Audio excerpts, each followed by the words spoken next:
Exactly in the park where it came so clear and praying.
Hi, everyone. Hi.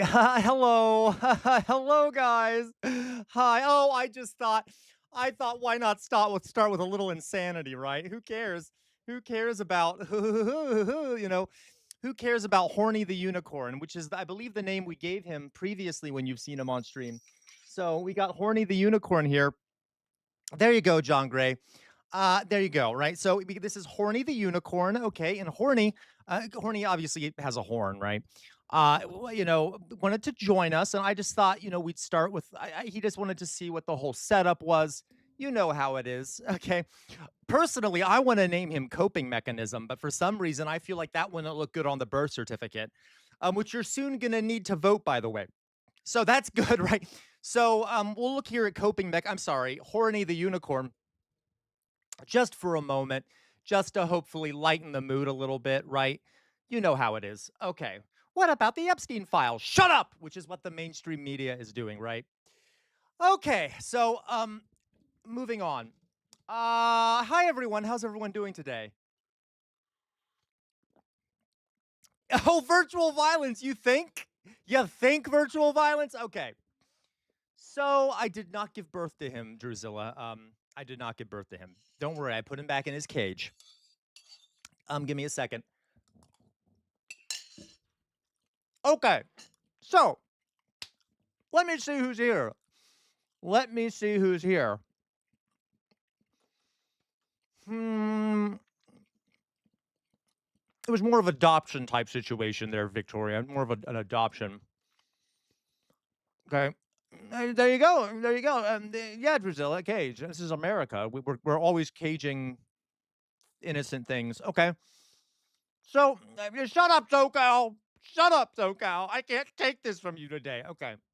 How's everyone doing? We got Doug here. Hello, Doug. Hello, Doug. Love to see you here, Doug. Hello, Meowzord. Hee-haw. Hello. Hello in your groove. Glad to see you here. Hello, Alyssa. Hello. I already said hello in your groove. Anyway, hello in your groove again. Hello, Louise. Hello, a pizza that giant. Hello. I know. Just okay, I'm gonna get a blood clot before then. That though. All right. There exactly, pizza. Right? Like, how is everyone doing given everything going on everywhere? Why did my light turn off? What do we got here? We got okay, the Guthries. Oh my God, Meowsword. Okay, yeah, I feel bad for her, but why is that like the main news story everywhere? I'm gonna lose my mind. We all know that that does not deserve to be the main news story everywhere, right? The disappearance of this of Savannah Guthrie or whatever her name is. Like, yeah, it should be probably on the front page somewhere. I'm guessing. I mean, I don't even know if it should be there, but like, okay, I just we'll talk about why I'm frustrated. Let's put it that way. There are many reasons. Mithril, thank you so much for the super chat. Mithril, I love you very much. Thank you. Mithril says, still here, still stubborn, and still thick as a brick.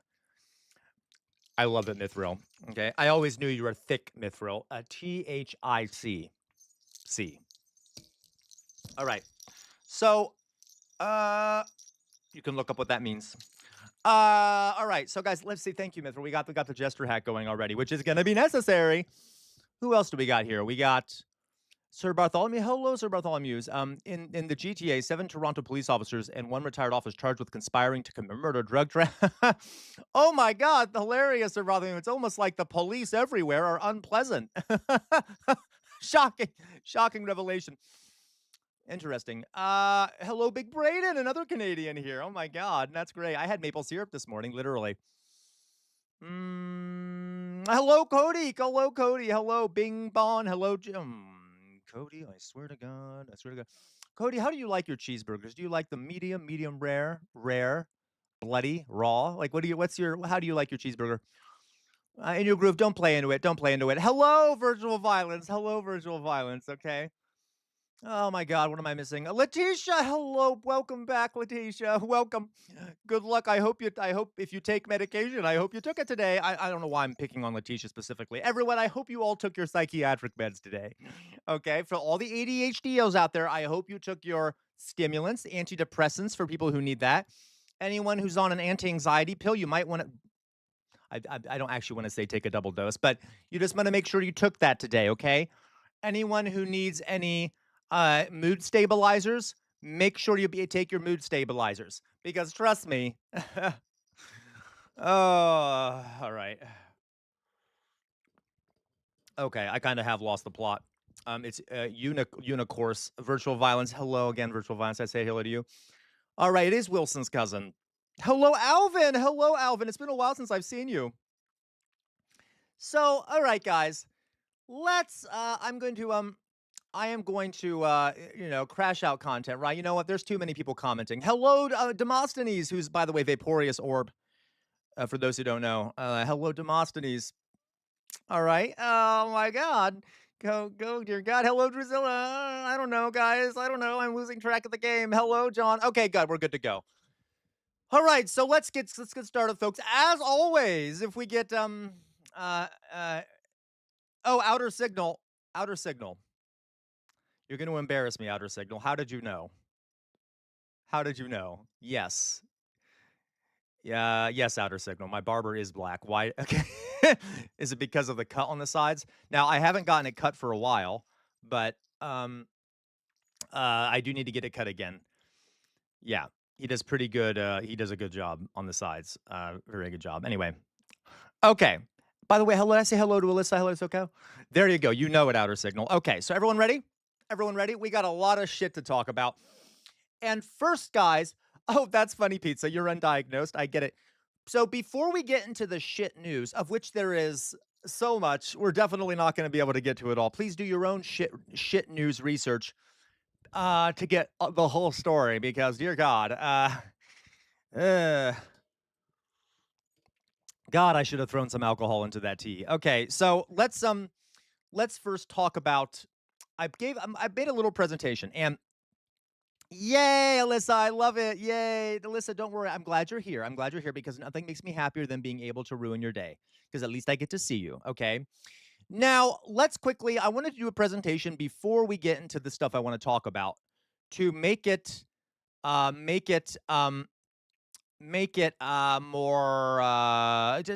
that we have a shared language for the news we're going to talk about. Okay, and that we've already talked about some of this news, but I'm just about on the edge of my sanity, which of course is always new, isn't really new. But okay, so let's take a look at here. So please stay with us. If you're here for the news, just wait. What I'm going to talk to you about is deeply relevant to the news I'm going to be mentioning, okay? So please don't chicken out. Don't chicken out. I'm watching you. I don't know, who should I blame? Drusilla, I'm watching you. Don't you leave, Drusilla. Okay, don't you leave. Okay. So, let's talk really fast about something called manufacturing consent or the propaganda model. Okay, and I'm doing this again for it's relevant for what we're going to be talking about later. Okay, it's relevant. Uh, uh, okay, I know, Drusilla. Forgive me. Okay, I know. Forgive me. Okay, so I'll try to make it less depressing. Everyone seems sad. Everyone seems sad. It's not like that big of a deal, Victoria. It's not really much new in the news. It's the same shit, but like it's just kind of piling up. Okay, now before we talk about manufacturing consent, you'll notice here I have an image of the two authors, one of which I have decided to put a big red X through to disrespect him. But the two authors of this book were okay, there's nothing really, guys, calm down. Everyone calm down. I didn't mean to scare everyone, okay? I didn't mean to scare everyone. Everyone calm the fuck down, all right? I need you all calm. I need you all calm. All right. Okay, everyone ready? Okay, be calm. All right. Okay. So here we have the two authors of this book, um, Edward Herman. Okay, Edward Herman and Noam Chomsky. Now, I loved I love Noam Chomsky's thinking about a lot of things. He was a one of the most prolific um, calm check. There we go. One of the most prolific. I know, Promethean Rebel. One of the most I guess, influential academics of the 20th century, undoubtedly. Okay, a big lefty, did a lot to radicalize a lot of people to the left. Okay, unfortunately, here's an X through his face. If you're zooming at the browser literal. Oh, thank you. So Control 0. Wait, that didn't do anything. What do you mean? Oh, it went back to four. It went to 400. What do you mean? Okay. So you lied to me in your groove. Control 0. Oh, I don't know. Okay. So, unfortunately, Noam Chomsky was found to be in the Epstein files. Not only was he found to be in the Epstein files, he conspired with Jeffrey Epstein to conceal Jeffrey Epstein's crimes. Okay. So, again, I just want to point that out. That's why there's an X through his face here. We do not respect Noam Chomsky. Okay, I do not respect him as a person at all anymore. Unfortunately, though, he does have a lot of good thought. It's probably important still to know the things he has said in the past because he is so important, but don't respect the man at all. Okay, scumbag. And it's made even worse by the fact that his whole thing in the past was talking about how the elites control everything. And he's like the epitome of that. It turns out that he is so morally deranged that he was like, you know, okay, so horrible guy. That does not mean his work is not relevant. Okay. But for the sake of us reading Manufacturing on Consent, okay, we're going to say that it was written by Edward Herman.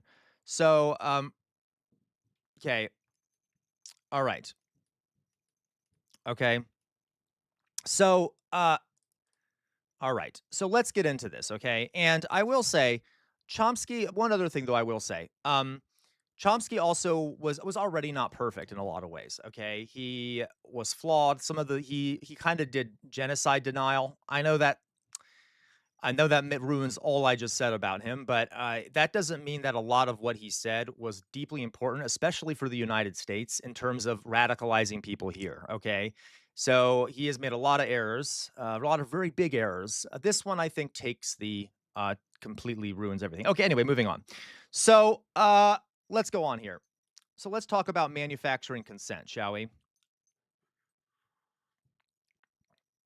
Manufacturing consent. This was a book that was written by Edward Herman and Noam Chomsky.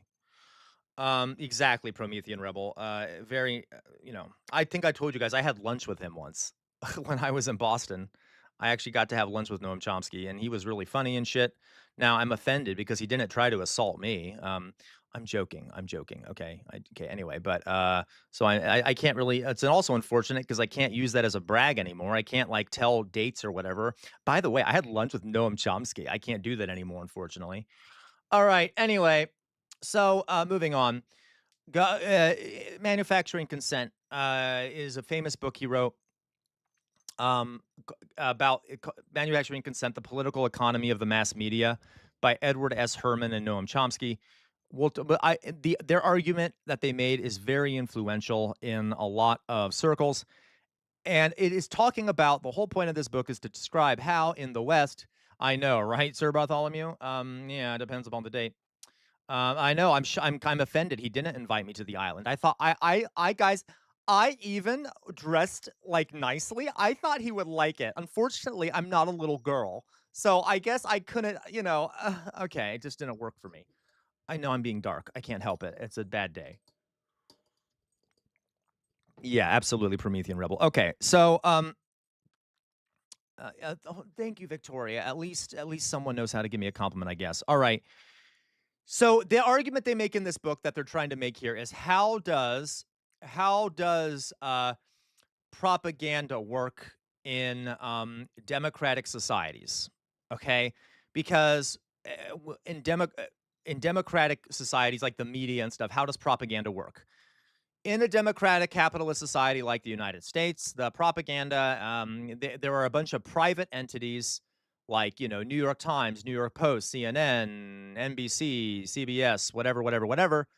And all of how is it that propaganda works in a society where there are so many different outlets pumping out news? And in theory, they're independent, right? Now, I'm saying in theory because you got to hear what else I'm going to say here.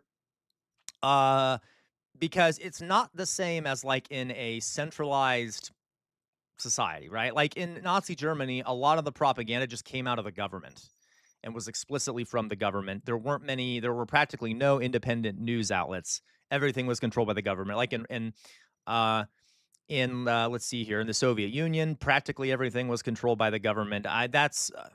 Again, please, no one come. Don't do that crap with me. I'm talking in generalities here. Compared to the United States, it was a lot more centralized. So, how does propaganda then work in Western or in a democratic society? How is it that we are? How dare you, Cody? How is it that we are propagandized? So this is how this goes. He and Edward Herman talked about 6 news filters. So I want you to imagine that something has happened in the world, and in between you and that thing that happened, there are 6 filters that information has to go through. Okay, so let me explain. All right, let me explain this real fast.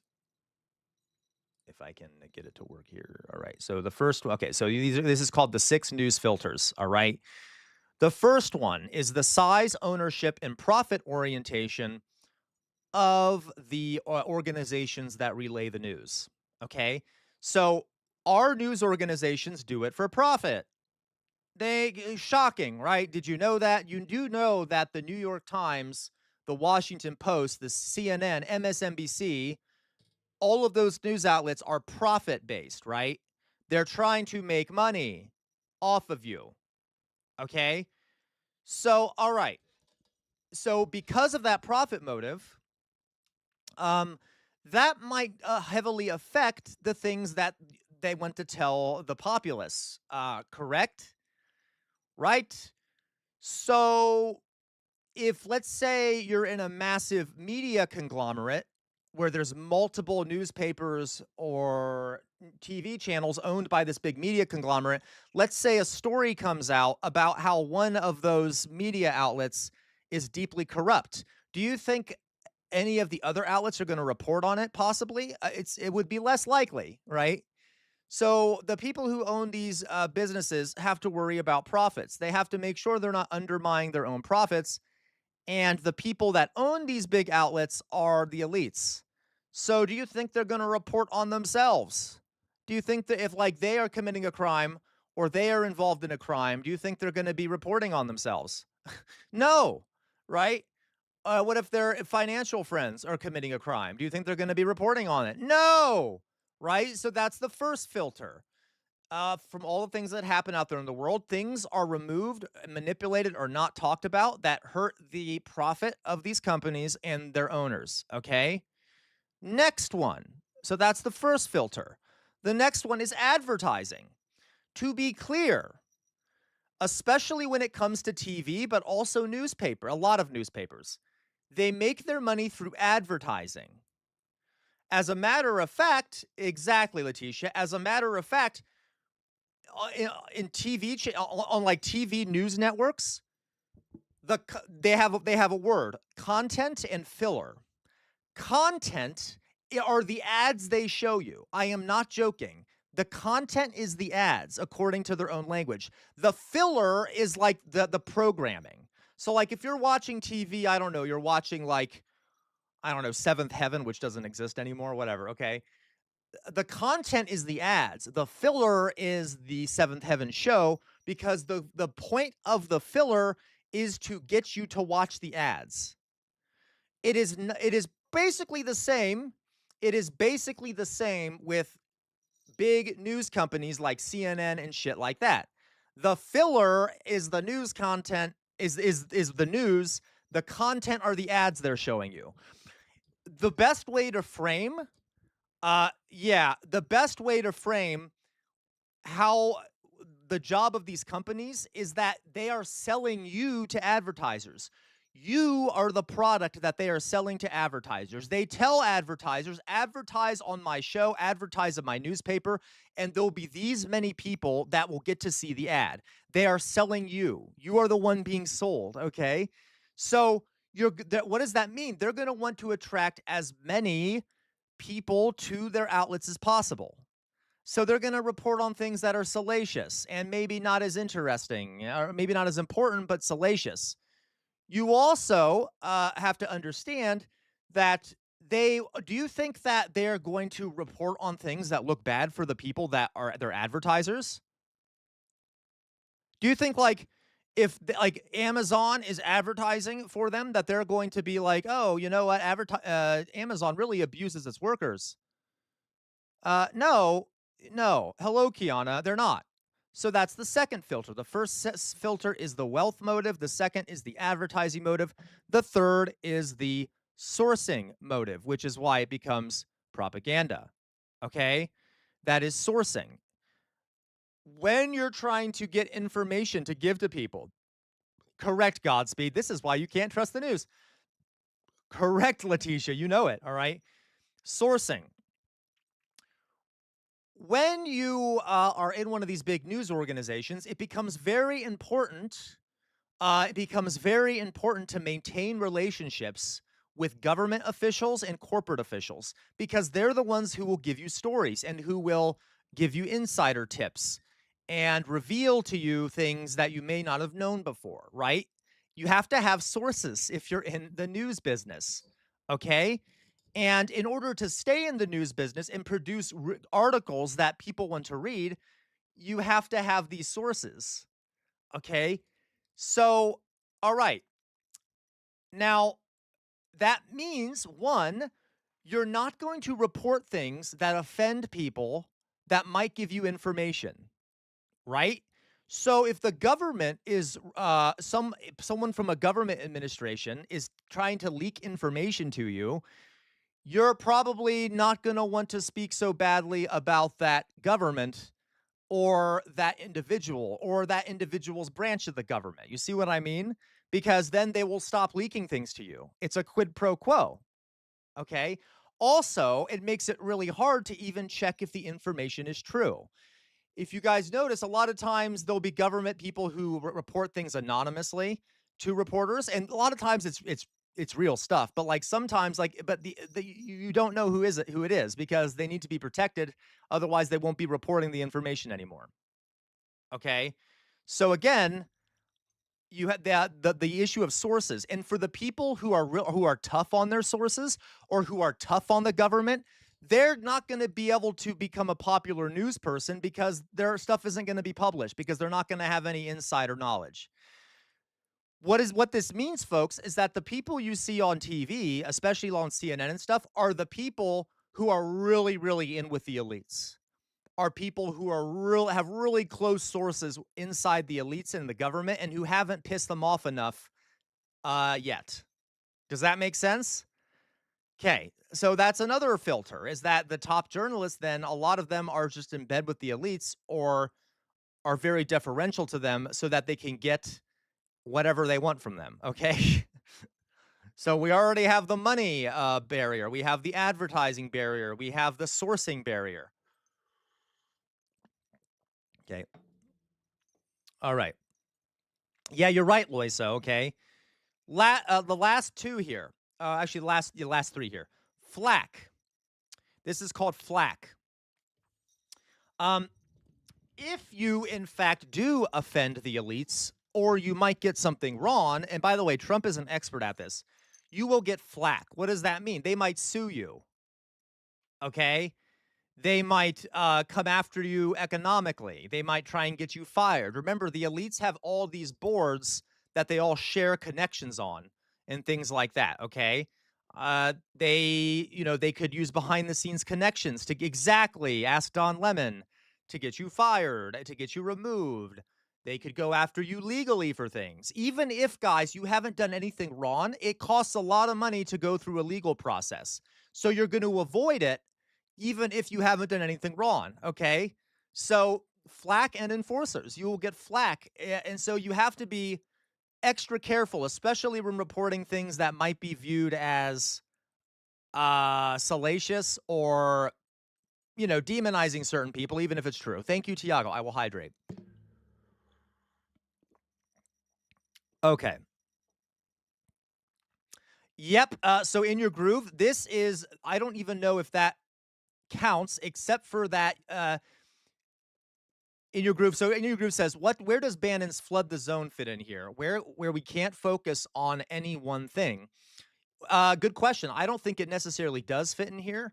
That's the flood the zone thing it's basically the idea that reporters, it's not necessarily propaganda. Okay, wait, as in what this is propaganda done by news outlets.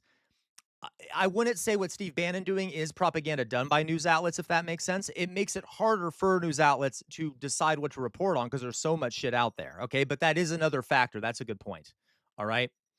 So over here, ideology. Another way that news gets filtered is through ideology. There are acceptable boundaries on who we compliment, who we insult, what ideas we find acceptable, which ones we don't find acceptable, right? Okay, and this is both amongst the elites and amongst news people because they're part of society and amongst society generally. So, for example, do you think that if, like, I don't know, some member of Hamas said something accurate about Israel, that the New York Times would come out and do a piece saying, "Oh, you know what? Hamas is right about this or that," because that they would get tons of pushback. Or if, let's say, a communist came out and said something true about society, like, "Hey, maybe we should end private property." Okay, I know this is kind of an exaggeration.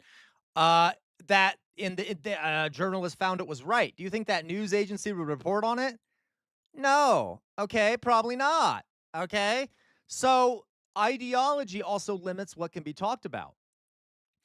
Um, there you go, Mr. King K. Okay, so all right, I can get to further to excuse me to go further on this ideology one. I wrote something down over here. Forgive me, I know it's kind of a mess over here. One of the things that was talked about in manufacturing consent is the dichotomy of suffering. Well, when we're talking about ideology in media, oops, okay, in media, there appear to be what is viewed as uh, the dichotomy of suffering, worthy versus unworthy victims.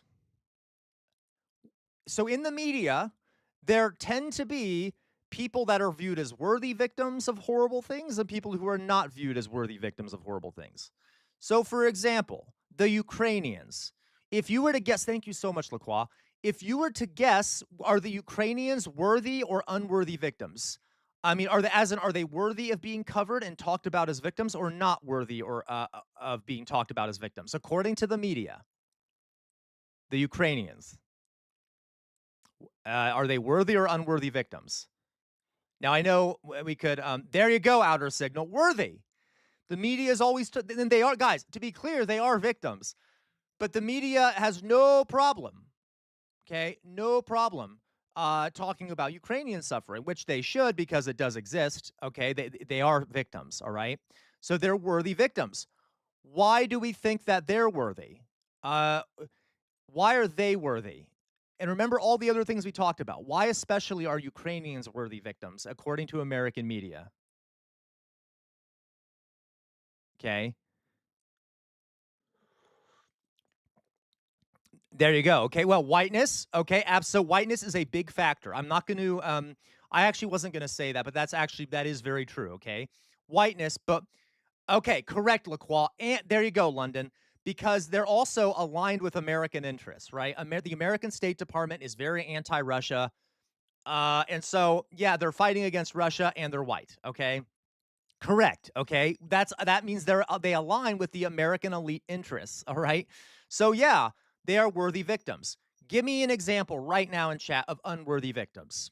People we don't view as worthy victims. Overall, generally, not us specifically. Us in here will view them as worthy victims. Okay. Hello, Matt Saigai. What's up? There you go, Lacroix. The Palestinians. For a lot of people, now this is changing really, really quickly. I'm happy to say, but at the moment, those are not worthy victims. Again, why are they not worthy victims? Native Americans. How dare you, Matt Saigai? Native Americans are, are unworthy victims. Okay.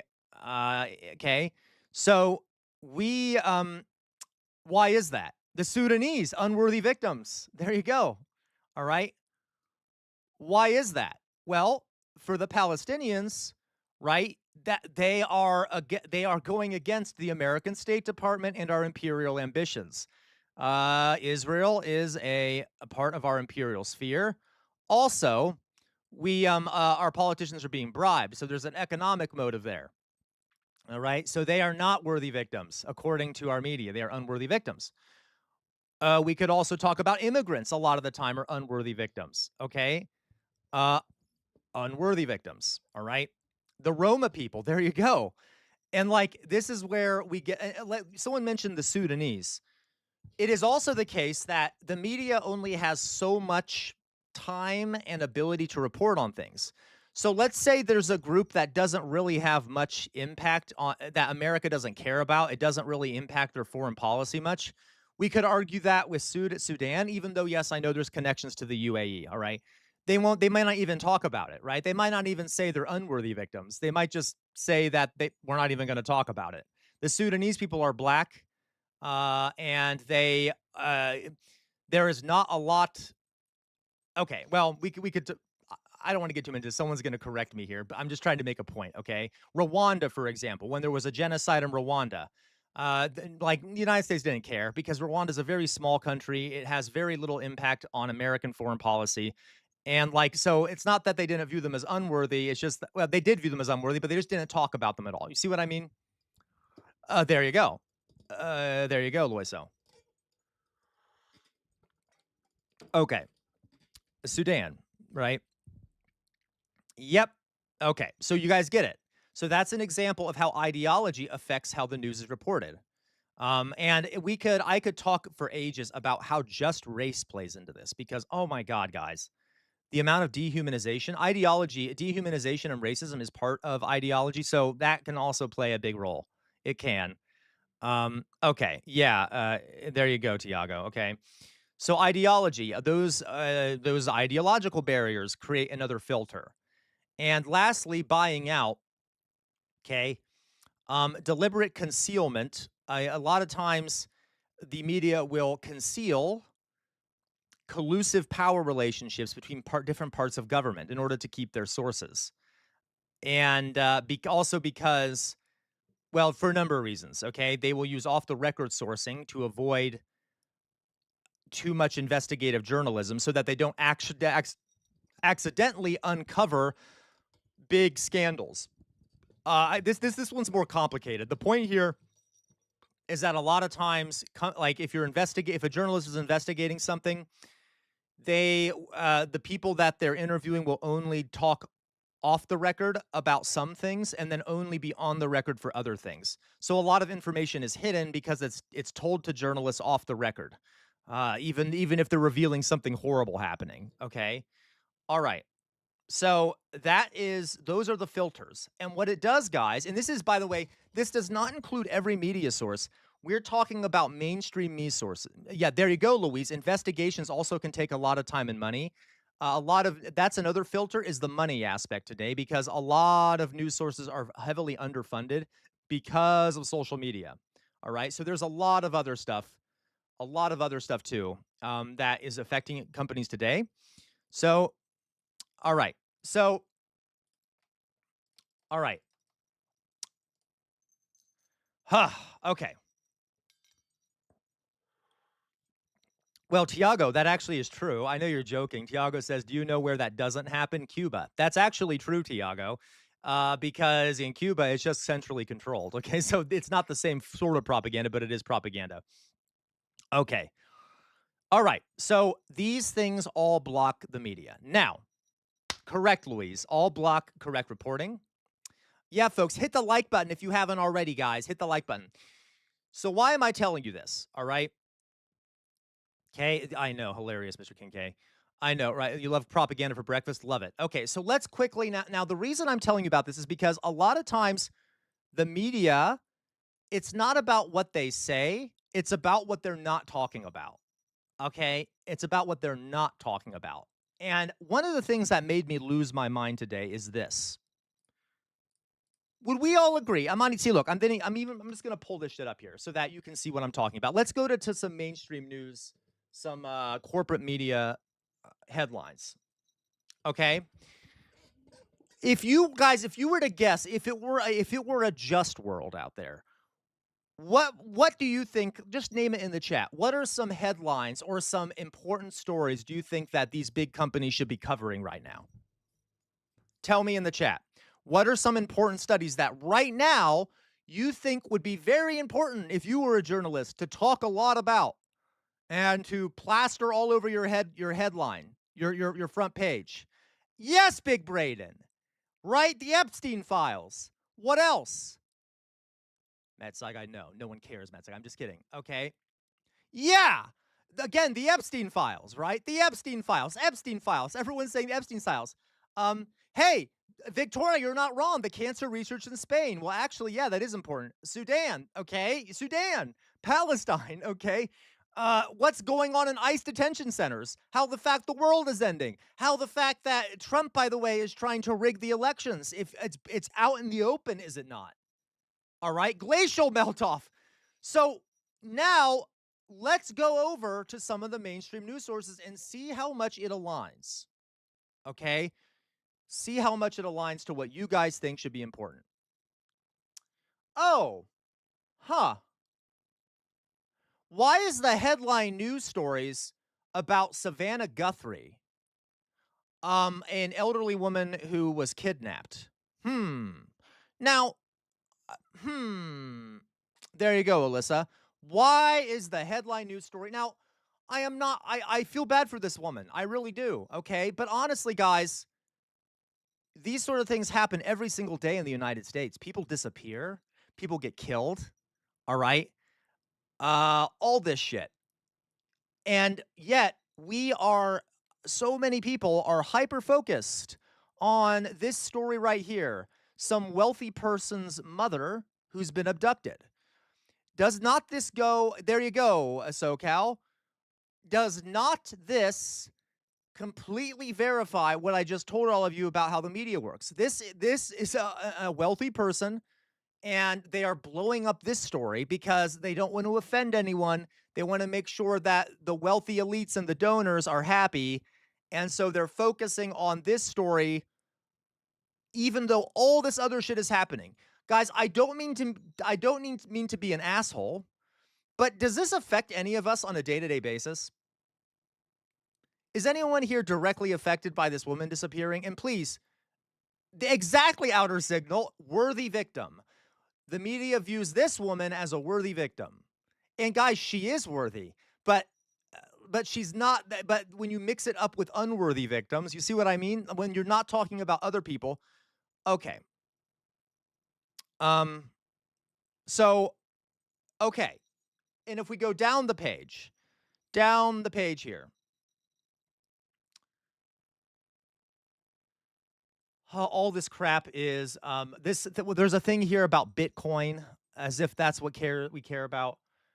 Uh, eh, there's a little bit of stuff here. I like. There's nothing. I'm trying to see if there's even anything of interest down here. Okay, down here we have one brief mention of Epstein. I want to see what it says though. They nothing about like it basically is saying, well, a lot of names were concealed, so that's upsetting. They're not talking about anything in the files. Um, like what is this hotel bathrooms door situation has gotten completely out of hand? Or look at this. Here we go. Now this again, look at this story, which is big. You escape or you die. African men say Russia duped them into fighting in Ukraine. By the way, this is a big story. It's a form of ethnic cleansing and stuff. But isn't that interesting how they care about black Africans only when black Africans are being abducted by an enemy of the United States? You see what I mean? Okay. So worthy and unworthy victims, worthy and unworthy victims. And I don't see much here about Gaza at all. No talk about how Israel is all over the Epstein files. Okay. I know, right? Isn't it so stupid? Okay, it's so stupid, isn't it? Right? Very stupid, Alyssa. Very stupid. We live in such a stupid timeline. Let's see what else there is. Let's see what else there is, shall we? Just for shits and giggles, let's go to the New York Times, which I know liberals love. Liberals love the New York Times for some reason. Yeah, Lois. Well, we can debate that, Lois. I guess it's sort of an opinion thing. It's still really bad. Like taking, having people sent to Russia and things like that. Like, in my opinion, all these things should be important stories. Okay, but or what about like right here? Let's go New York Times. Okay, again, talking about Russia, Ukraine. That's the big thing. Trump strips job protections from 50,000 federal workers. Okay, that's um, Trump detention pipeline. Anything about the Epstein files? Nothing about the Epstein files. Olympians, GOP senator, why we can't. Okay, so they are talking a little bit about the ICE stuff. They talk about one guy resigning from for the Epstein files. They talk about, of course, they talk about the UK. They talk about the UK, and you're right. And Loiso, as you know, Putin is also sending a bunch of uh, Russian ethnic minorities to the front lines to be in a form of ethnic cleansing. So talking just about Africans too. I see what you're saying. Okay. Here we go. We got a thing on Savannah Guthrie. Okay. You guys get the idea here. Well, like what are we doing? By the way, they focus here on someone in the UK being in the Epstein files rather on the Americans that are in the Epstein files. Of course they do. Of course they do. Of course they do. Of course they do. So, all right. I'm going to lose my mind when okay. So you guys get the idea, right? And then of course, obviously guys, if we're going to go to Fox News, look, and this is obviously okay, I know. This is so insane, Louise. This is look at this shit. Look at this shit. So this is Fox News, which, by the way, is still the most popular TV news source in the country. Okay, still the news source, still the most popular TV news source in the country. All right. All right. That's a fair point, Mayflower Kid. Yeah, hipster. I think it's really bad. Look at this. Like they're talking about serious concerns. Bombshell report calls on federal government to act on squad. So they're just doing like fascist posting, trying to get the squad, the progressive female women of color in Congress arrested for random shit. Okay.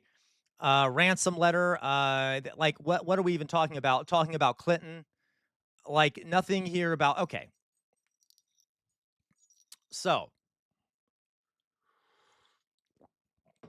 oh, don't worry, Doug. We're gonna be talking about that. So when you are, when I was a teacher, guys, when I was a teacher, you know what? Do we get enough yet? If we get one more super chat, folks, or 200 bits, I will put on the jester collar. Okay, we'll put on the jester collar.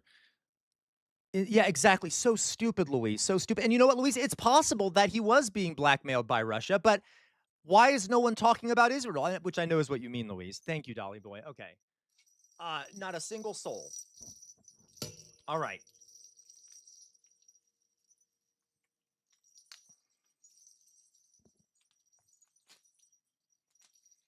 And guys, here's the thing too. Thank you in your groove. You're the best. Thank you. I am salty in your groove. Add a little pepper.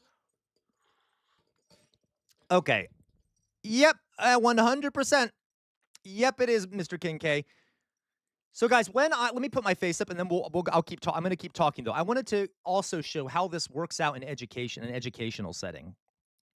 For those that went to school in the United States, maybe even in the UK, elsewhere, who here who here had a did media literacy, where you were taught by a teacher in a class how to find good sources, how to examine bias, what sources to use, and shit like that? Okay. Did anyone do that junior English year? Okay, I know some people did. I'm sure some people did. So there you go, Meowzord. Almost every single, there you go, part of English history, good. Gotcha, that works too, Lacroix, in college even. Okay. Yes, okay, that works. So here's the thing. What kind of sources were you told to use that were reliable? Was it things like the New York Times and CNN and the BBC? Excuse me. Sorry. Oh, that was gross. And shit like that. Okay. We got a hype train. Yay, we got a hype train. Hello, Macon. Tiago, I know. Trust me, Tiago. I know my country is weird, all right? There you go. Yes, it is a primary source, Meowzord. So most of my history teachers taught us, right? Now, okay, so I'm saying that everything but Wikipedia. Yeah, the New York Times is good as a primary source. But my point here, guys, is do you see, though, how this can cause a problem? Because if you teach people that those sources are good sources, and I will say a lot of the stuff in them is good. Like the New York Times does some pretty good reporting, but it's selective, right? It is selective. So you might get a good story on something, but then the next story might be crap, or the commentary might be crap, or they're not going to be telling you about other big things happening that are important to talk about. So you see what I mean? So I'm concerned that we've raised also a generation of people, and I know that a lot of these news sources aren't as popular anymore, but we've raised a lot of people to think that these are the only and best sources. Luckily, a lot of people don't listen to these sources anymore, or look at places outside of these sources. And this is where we have an issue, because there's also, you can get other information from other news sites that aren't corporate, like Democracy Now, for example, or elsewhere. But unless you've been taught to find news sources like that, you might accidentally find sources like, I don't know, Newsmax or some shit. Okay. So this is an issue, right? Anyway, I think we need to, like, kind of InfoWars. There you go. Because a lot of people do know that these sources are biased, but then they don't know where to go to find good information if not those big news sources. All right. Okay. Jeez. Yeah, no, you're right, Kiana. Wikipedia isn't bad. You just need to, I know people are going to give me pushback. I know. But you have to, when you go to Wikipedia, just use the sources listed at the bottom. Okay. You can kind of get an outline, and then there's a bunch of sources listed at the bottom, and they're not all good sources, but they will at least send you places where you can check to verify the veracity. You can check the veracity of the things being said. Okay. Yes, Wikipedia is better now. Still not perfect. So please don't, I'm not telling you that. If I need to get a teaching job in the future, I did not tell any of you that Wikipedia is a good source. Okay. But, okay. All right, you guys. So, dear God, what are we going to do here? All right. Yeah, there you go, Big Braden. Yeah. Test everything and trust nothing. Absolutely. Godspeed. So, let's talk how Dolly Boy. I swear to God. Hello, by the way, Dolly Boy. Did I say hi to you before, Dolly Boy? I think not. All right, you guys. We need to let's move on. I forgot to hold my staff. Is it Hippers? I don't know. Welcome, by the way, Hippers. I don't know if it is getting. I don't know. Is it? Is it being shut down? I hope not, because I like using Wikipedia to find good sources on things. Yes, it's a good source of sources. Yes, MS Encarta. Oh God, don't remind me there. Do you guys remember having to use those for the old folks in here? By old, I mean like 30 or younger. Do you remember having to use those old big Encyclopedia Britannicas that would be in schools? There'd be like a ton of Encyclopedia Britannicas, and then you were taught to use those things. Okay.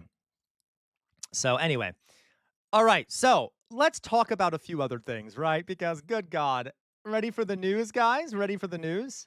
Ready for the news? Oh my God, yay. And obviously, there's so much shit going on. There's so much shit going on. No way I can cover all of it, okay? No, but big Soviet encyclopedia, right, Loiso? Yes, I'm trying to do the Russian thing. I can't though. I'm really bad at doing accents. Um, in Soviet Russia, encyclopedia reads you. Okay, I don't know. I don't know what that's supposed to mean. Okay. All right. So, okay, did you see Trump's latest attempt to deflect from the Epstein files? He is putting up a statue of Christopher Columbus. Oh my God. What the one of the most notorious. Oh my God. What are we doing in this country? Sorry, Elliot. I'm not yelling at you. Okay. Yeah. My old friend, we all know that I'm a big fan of Christopher Columbus, right? We all remember that like one of my favorite historical figures is Christopher Columbus. You know I'm joking, right? Yeah, please tell me you're joking. Please tell me you know I'm joking. I cannot. All right, LaCroix. I swear to God, LaCroix. I know you're joking. I'm gonna look that up, guys. Let me put a scene up here for we can talk about some of these news items. Oh my God. Oh dear God. All right, so there you go, Kiana, and they must be right. They must be right, Kiana. Oh, if anyone, I trust PragerU. Dear God. Oh my John Gray, I hate you so much.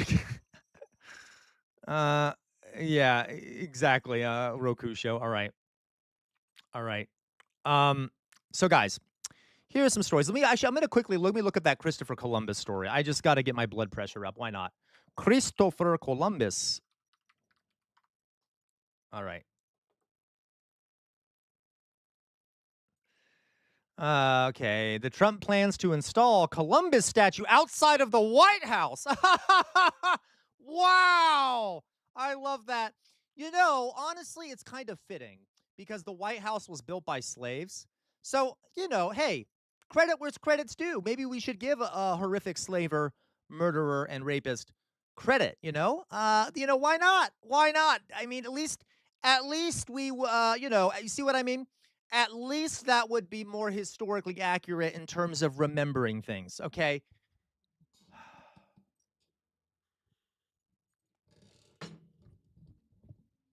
Okay. All right. Is there like and can I see like an image of this shit? Like I want to see a picture of this damn thing. What does this statue look like? Hello, Brucey. Welcome.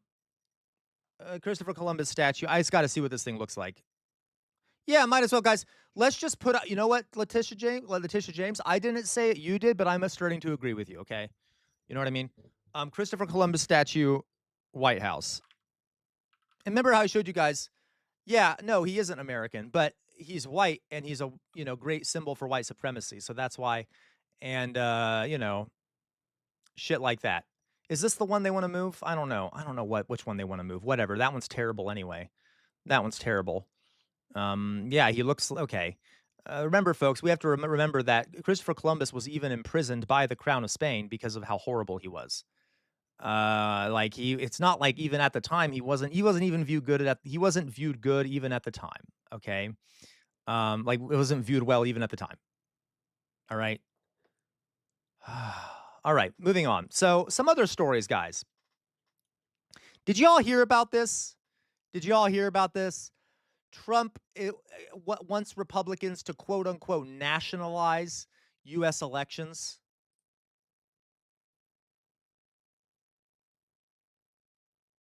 Tiago says, "Do you know?" Well, thank you, Tiago, for the donation. Do you know for whom he went across the sea? The Spanish. Portugal refused him. Say Portugal is better than Spain. Tiago, probably because Portugal was impoverished at the time because they had a really shitty economy. Real shithole nation over there in Portugal. So they probably just couldn't afford to fund him. They probably would have loved it. As a matter of fact, I bet if Christopher Columbus would have been like, by the way, I am specifically going over there to assault natives and kill them and take their land, the Portuguese would have been like, okay, fine, we'll give you the money. So yeah, no, I refuse to compliment Portugal, Tiago. I'm just kidding. I'm being an asshole. All right. All right. I know, Tiago. It's a joke, Tiago. Okay. God, you hate our freedom. All right. So Trump wants to nationalize.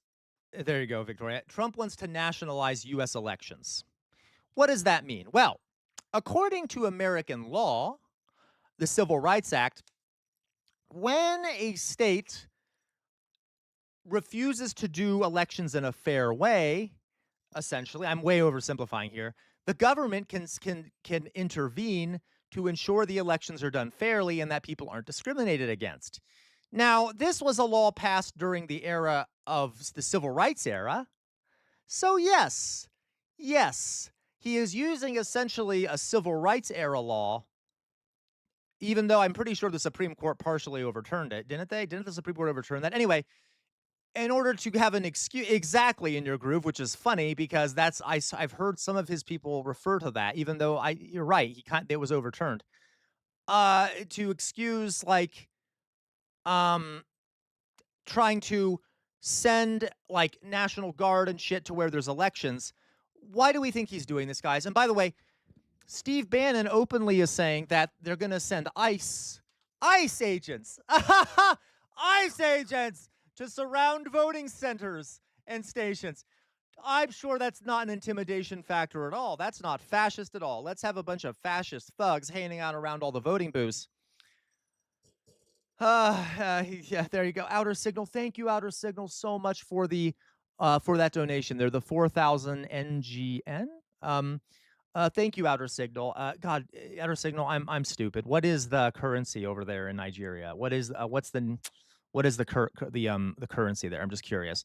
But thank you so much, Outer Signal. Okay. Okay. Yeah. Like so that's good, guys. On a side note, do we know that when now this isn't exactly the same thing. The Nazis had this thing where they surrounded the Reichstag with okay, they surrounded Naira. Thank you, thank you, thank you. Okay. They surrounded the gotcha. Very cool. Okay, thank you very much there on Outer Signal, okay? Equivalent to like $4 US. Oh, I see what you're saying. Yeah, thank you very much, Outer Signal. Okay. The Nazis did this thing where they surrounded the Reichstag with Nazi thugs so that when basically when members of the Reichstag who weren't Nazi went into the Reichstag, they'd feel intimidated and vote for whatever the Nazis wanted out of fear that violence would be done to them. This is exactly the same thing. No, I didn't think. I assumed it was like $4 or $5. I literally just didn't know what kind of currency it was. I was curious what the name of the currency was. All right. Anyway, so like this is literally what they're saying they want to do is like surround voting stations to intimidate people. All right. And guys, you have to remember, there you go, right, Alyssa? God bless America. Do we remember, by the way, how ICE has murdered people? Do we remember? You're an a-hole there, Mayflower Kid.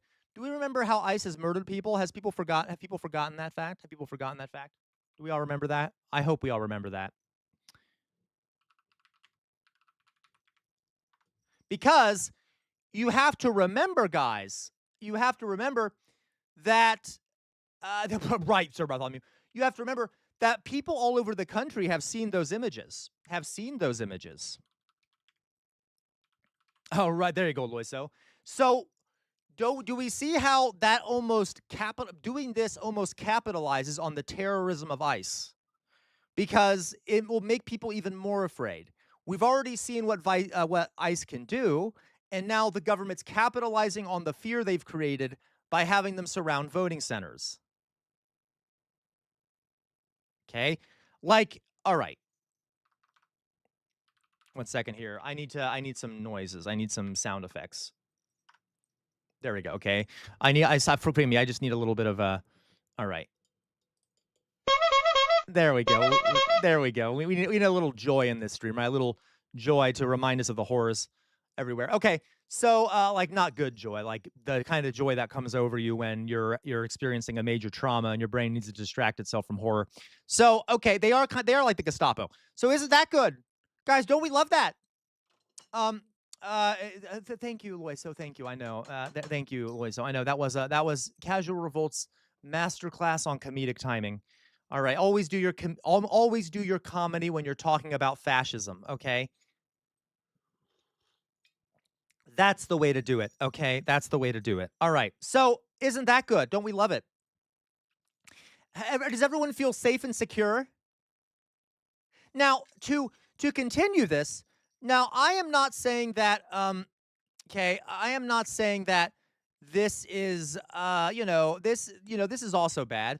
So meanwhile, the Republicans are trying to pass a bill called the SAVE Act, which is basically going to make it really hard to vote anyways. So does not only no one cares about your dumb little story, Mayflower Kid. No, Mayflower Kid, I don't know. I have to read about it, okay? So here we go. This is what the Republicans are trying to do. The SAVE Act would require American citizens to show documents like a passport or birth certificate to register to vote. Our research shows that more than 21 million Americans lack ready access to those documents. Roughly half of Americans don't even have a passport. All right. Millions lack access to a paper copy of their birth certificate. The SAVE Act would disenfranchise Americans of all ages and races. Yay! Um, okay. But younger voters and voters of color would suffer disproportionately. Likewise, by the way, who typically are who are typically left wing. All right.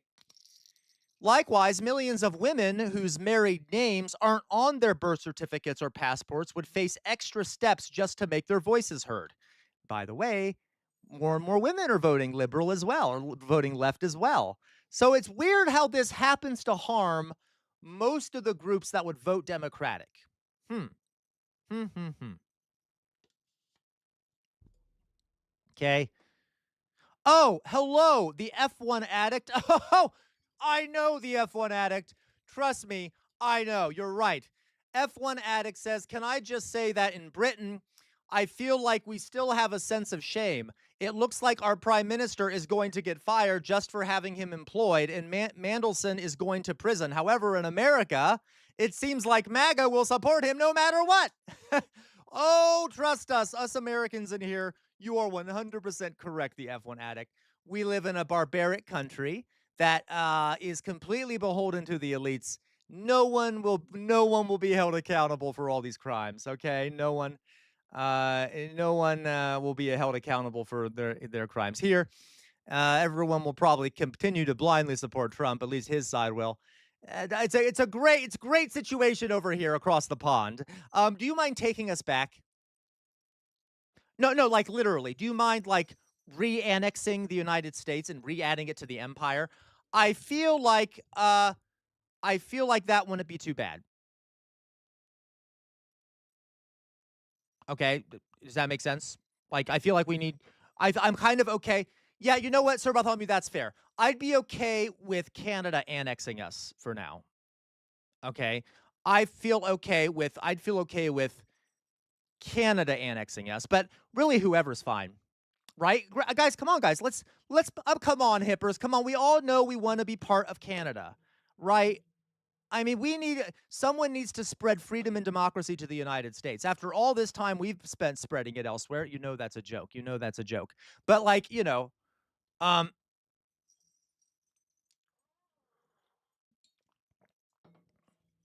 oh, trust me, I know the F1 addict. Trust me, that's the whole point of this show here that you're watching. So F1 addict says, "I hate when our prime minister is doing, but at least the conservatives had the knowledge to get rid of Boris Johnson." Yeah, of course, F1 addict, but we are not a real country over here, okay? We're not a democracy. We're all horrible, okay? So, yeah. All right. So guys, all right. Okay, guys, I'm joking. I hope you know. I don't. Okay, us, the people of the United States, ought to over. Ooh, I almost did a Fed post. Ought to fix the situation here in the United States. Okay, peacefully, of course. Ought to ought to do it peacefully. I almost Fed posted. I did not. I almost used a word I should not have used. But we really ought to get rid of this current regime. All right. Okay. All right. All right. All right.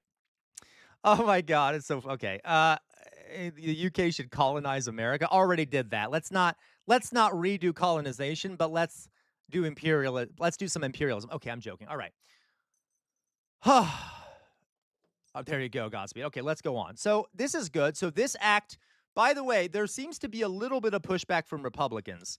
They don't want to get rid of the filibuster to push it through, so it might not pass. We'll see. I don't know these days. They probably will pass it. So even if, guys, they don't send ICE to a bunch of polling locations, they're already massively disenfranchising tons of people anyway. Okay. So probably Elliot Waffles. All right. So like, we're okay. They're just doing it out in the open. And by the way, very few news organizations are talking about it. Oh my God. Louise, oh God. All right. So that's another good story that I love for us. Now, lastly, this one is kind of out of place. I don't care. I'm going to tell you anyway. The last of the three ones, the big ones I wanted to talk to you about, guys, is obviously Trump trying to. And guys, we already knew that we're kind of beyond elections, right? Like my point being that the elites control everything anyway. So, like, even if we had a perfect election where the Save Act wasn't passed and there were no ICE agents surrounding our polling stations, the Democrats and the Republicans are both massively corrupt, controlled by the corporate elite. They collude with each other. They collude with corporate elites. We do not have a democracy in this country. We don't have a democracy in this country. We don't have a democracy. Exactly, Louise. I know you're joking, right? We don't have a democracy anyway. But of course, it is kind of cute to see that they're trying to limit the lack of democracy that we already had, right? Okay. All right. So that's good. Love that for us. So, let's see here.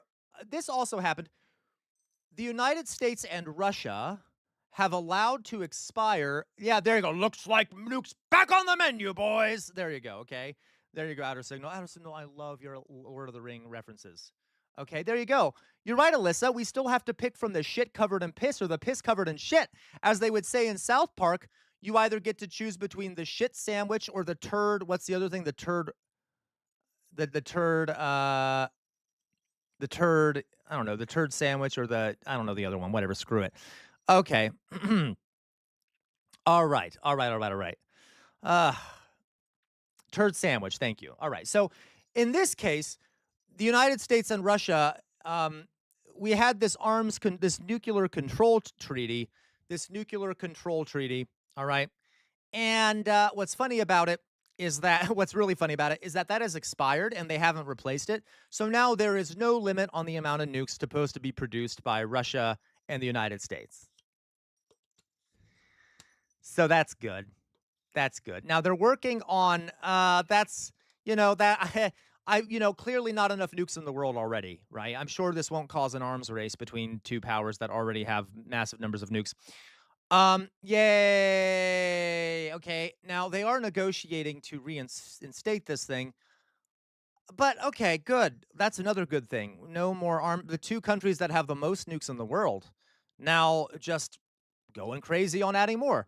Oh, I know, Loy, so I know they weren't. But now the United States is going to just be producing a ton now too.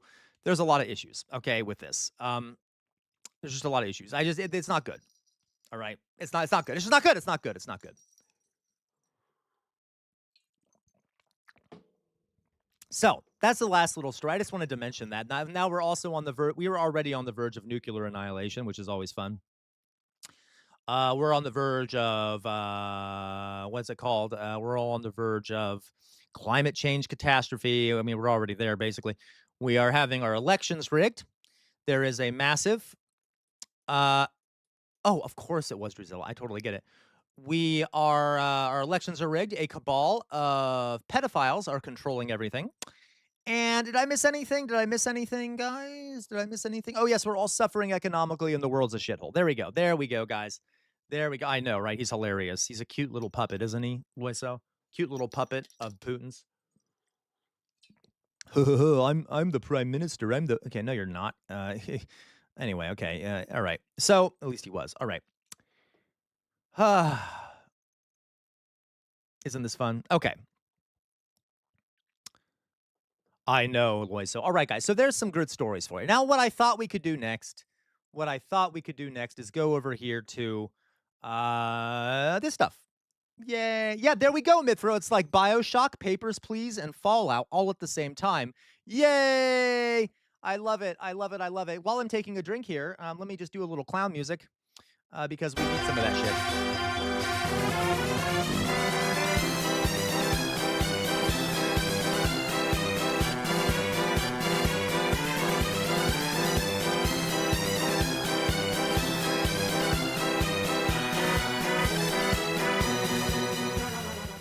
Oh, delicious. Okay, so I also wanted a bite of my eggs.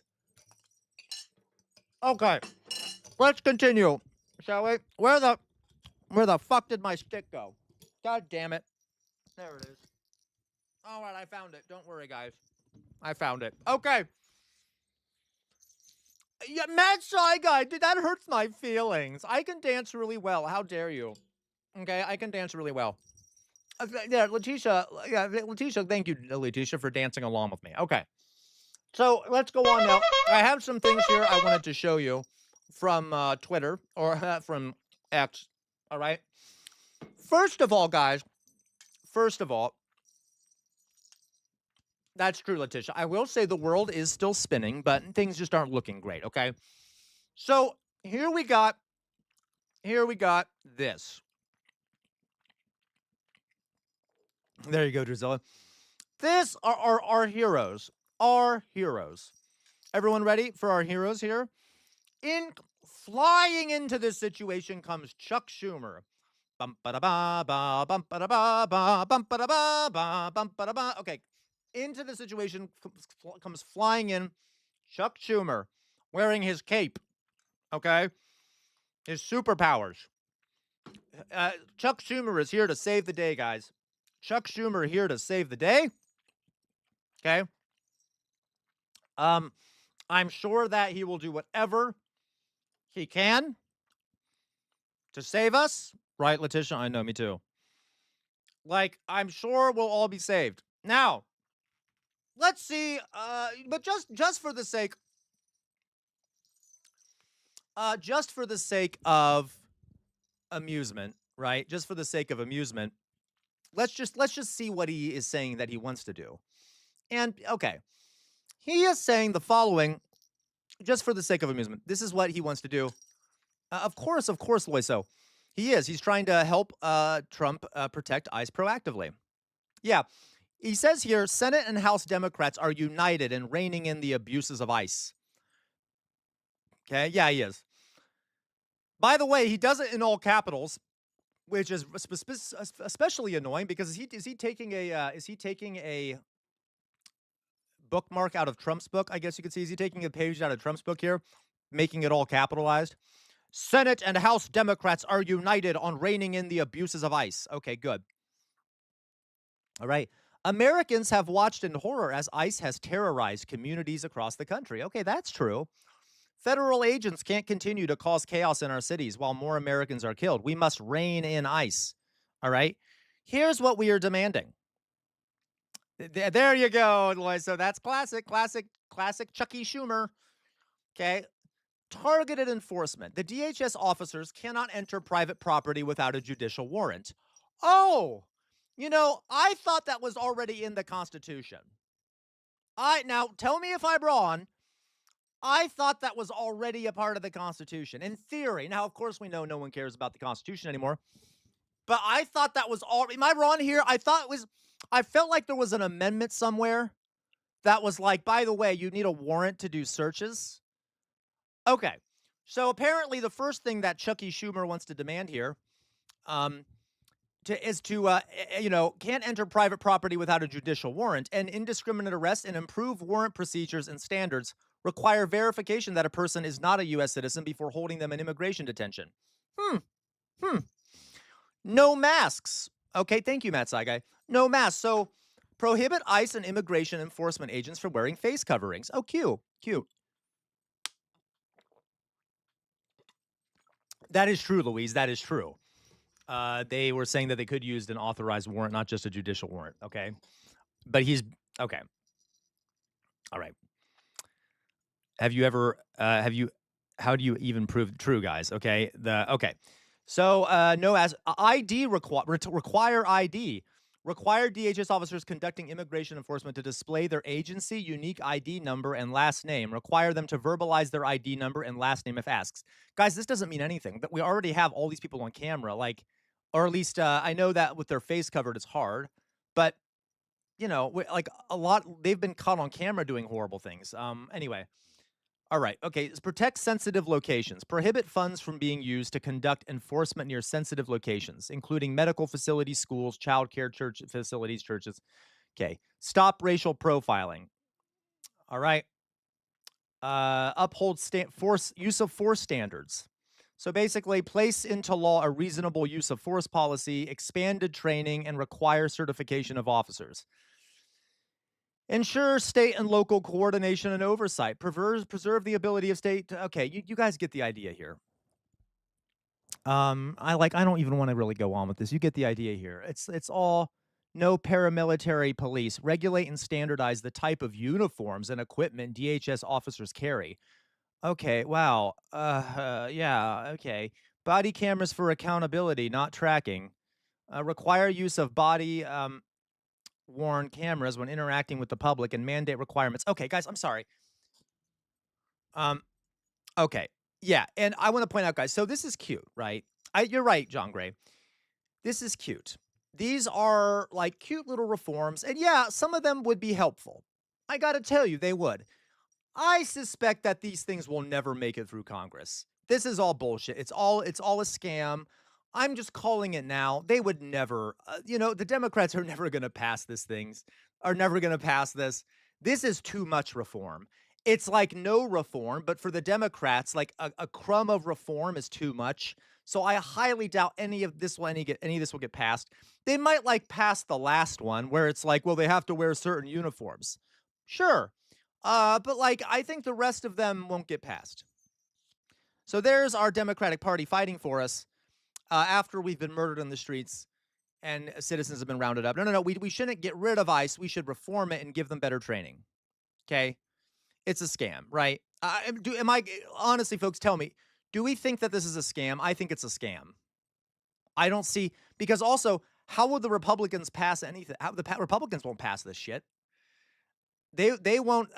The Republicans aren't going to pass this shit. This is like a classic Democrat bone toss, where they toss the populace a bone and be like, "Look, we're doing something. Here, I'm going to throw you a bone," and when they know it's not going to happen, and they're not going to like push back at all. There you go, right, Mithril? It's like, hey, you know what? Maybe we should go for the brown shirts instead of the black shirts, and maybe we should wear a swastika on our arms. That's kind of what they're going for. We need better uniforms. They might do that. I'd be willing to. Okay. It sounds more like they liked what they're seeing and trying to keep it for the next cycle. Yeah. Louise, that's possible. But okay. But Louise, that's not near. But as you know, Louise, that's not enough. All these things together is not enough. Like, we need to get rid of ICE. It hasn't existed that long. Okay. All right. You see what I mean? Anyway. So that's good.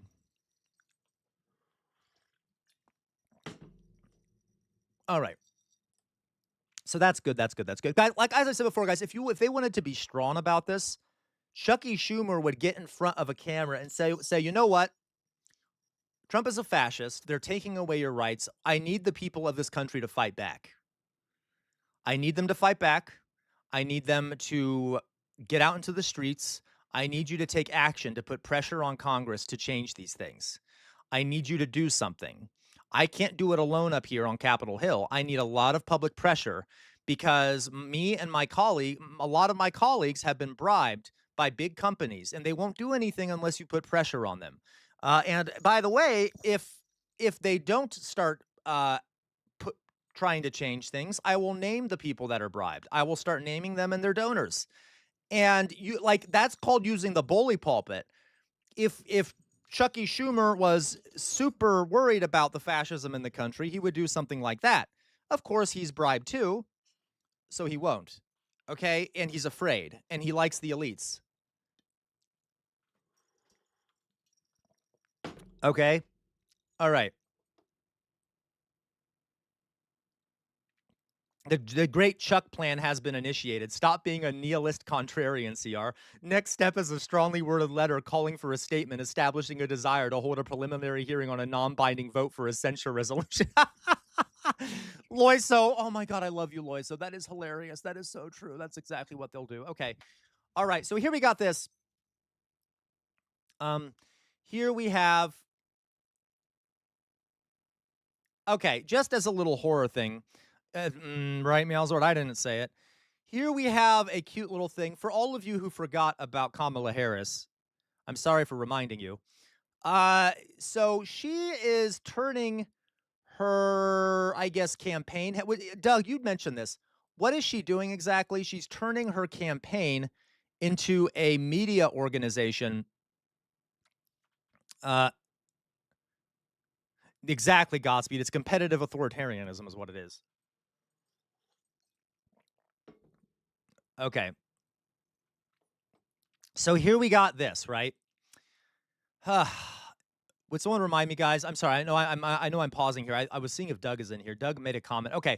So she has changed her, there's zero info on it. Okay. She has changed the Kamala HQ accounts, which is like her propaganda account, into what she calls headquarters with a capital H.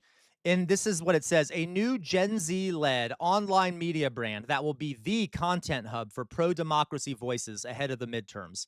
Already launching with 8+ million followers, designed to compete with MAGA and win in this new era of the internet. Okay. So, guys, what if we just voted our way out of fashion? Exactly, Big Braden, right? Can we okay. So, 6-7. There you go, Doug. Okay. So, this is her. Let's listen to I haven't actually seen it yet. This is her announcing this, okay? Because if there's one thing we want to do, guys, it's go back to the status quo, right? Haven't I said this? Haven't I been very clear? The one thing we want to do is go back to the status quo. Right, right. That's the one thing we want to do is go back to the status quo and be reminded of the failures of the past, okay? And all this other shit, right? That's the one thing I've said multiple times. We need to go back to the status quo, right? Come on, everyone. We need to go back to the status quo so that we'll have another Trump. Okay, well, you get my idea. So, all right, I love this. I love this. They're trying to silence you, LaCroix. They're trying to silence you, LaCroix. All right. So let's see here what Kamala has to say. Madam Vice President, God, she's quiet. I'm going to turn this up. Why is she so quiet? Speak up. what's going on with Kamala HQ? Well, I'm so glad you asked. Is it really quiet? Why is it so quiet? Dear God. All right. I have good news. So, Kamala HQ is turning into headquarters, and it's where you can go online. Honestly, guys, this is literally the loudest I can get it. Actually, I can turn it up a little bit more. Hopefully, you guys can hear it. To get basically the latest of what's going on, and also to meet and revisit with some of our great, courageous leaders, be they elected leaders, community leaders, civic leaders, faith leaders, young leaders. I'm really excited about it. Brucey. So stay engaged, and I'll see you out there. Thank you. Madam Vice President, what's going on with Kamala HQ? Well, I'm so glad you asked. I have good news. So, Kamala HQ is turning into headquarters, and it's where you can go. I'm just going to let you listen to it again since we missed it the first time. The latest of what's going on, and also to meet and revisit with some of our great, courageous leaders. Okay, real strong opening here. Yeah, it doesn't tell you at all what it is. Real strong opening here. Real great media strategy they got going on. Her standing in the middle of a room, kind of meekly saying to a camera, "Oh, we're opening up headquarters." Okay, so that's good. Love that. Very meek, sort of. I'm sorry, Mr. Kinky. Okay. Okay, Meowzord. Oh my God, Meowzord, you're hilarious. You're hilarious. Meowzord said, yes, this is what democracy looks like. This is what democracy looks like. Hey, hey, ho, ho. Donald Trump is murdering citizens. Hey, hey, ho, ho. That's not nice to do. Oh my God, Meowzord, genius, genius. Hello, Body Swap. Welcome, Body Swap. Can't wait to go back to the status quo so my rank can keep increasing and I won't have enough to save up for the future while people keep dying to fascism, but at least a Cheeto isn't in office. Right, Body Swap? I love this country. It's really quite happening. All right. Let's see here. Love not hate. Oh my God. Yes, girl. Exactly. I'm gonna lose my goddamn mind. Uh, all right. Okay. What are you talking about, Mr. King K? What'd you say? You said love how you always see me at the least important times. What'd you say, Mr. King K? I don't hear. What'd you say? Okay. All right, guys. Yeah, she's been nowhere to be found, Elliot. Like, what has she been leading since then? All right, we shall overcome. Nevertheless, she persisted. I'm gonna lose my mind. Okay, so there you go. There's some strong pushback we're gonna get, I'm sure. Let's go on here. And look, all the liberal people are coming out. All the liberal people coming out and saying things like Vice President Kamala Harris is repurposing her campaign accounts. It's an unprecedented investment in young people and the next generation of political communications. We are honored to have her trust and support. Okay. Good. I don't know, guys. I don't know. Is the left just more cucked than we think? I think so, Meowzord. And it's not really even the left, Meowzord. It's liberal, so, centrists and right of center people, slightly right of center. I don't know, Loiso. Guys, I don't know. Not to be the woke friend, but there's a lot of those comments that wouldn't happen if she were a man. Oh, Victoria, you're not wrong. You're not wrong at all. Okay, like some even the ones below this, the ones below here. Yeah, a lot of those probably comments wouldn't happen if she were a man. But it's just weak. Okay. All right, guys. Let me just go on here. Here we have. We'll go back to that. Oh, this was a something from Ken Klippenstein. We all love Ken Klippenstein here. Okay, we all love Ken Klippenstein here. He did a report, basically, where he said, where did he see it here? Where he found that they were what's the term? They were so ICE stockpiled 3,500 or 35,000 weapons in 35,000 weapons in Minnesota. Here it is. Munitions inventory leak leaked to me shows Border Patrol is stockpiling over 35,000 weapons in Minneapolis for crowd control. Good. Now, I do want to remind you of one particular historical event where, well, that's not really a good historical event. That's not really one I want to. Oh, the storming of the Bastille, where a bunch of French revolutionaries attacked a prison and then looted those weapons and took them from themselves. Anyway, just mentioning that in passing, how ICE is storing a bunch of weapons in somewhere in Minneapolis, 35,000.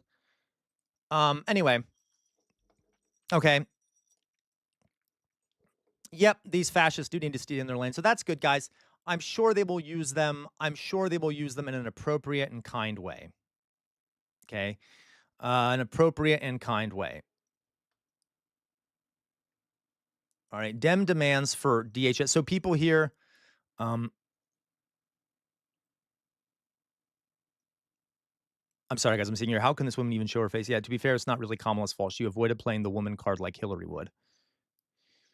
So, guys, I do see some people defending Kamala out here, but why do we infantilize Kamala? Okay. I also I know that I get it. I get it. People are upset because Trump won. And then when they hear people criticizing Kamala, they're like, well, Trump was worse. Probably Trump is a lot worse than Kamala would have been. That doesn't make her innocent in any way. Why are we infantilizing her by being like, it's not really her fault or, things like that? And like, you see what I mean? Yeah, exactly, Mithril. Like, no, but that's my point. That's my point, Mithril, is that people are trying to claim that it isn't her fault. And by the way, if I'm calling you out, I'm there were several comments like this. Okay, what do you mean it's not her fault? Why isn't it her fault? She was in charge of her campaign.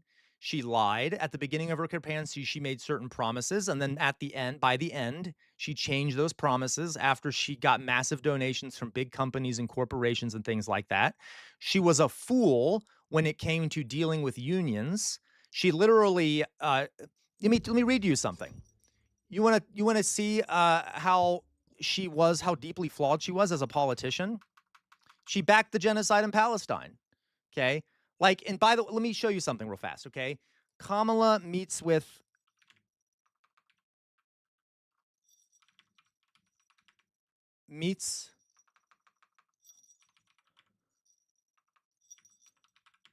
union mean. Okay. So,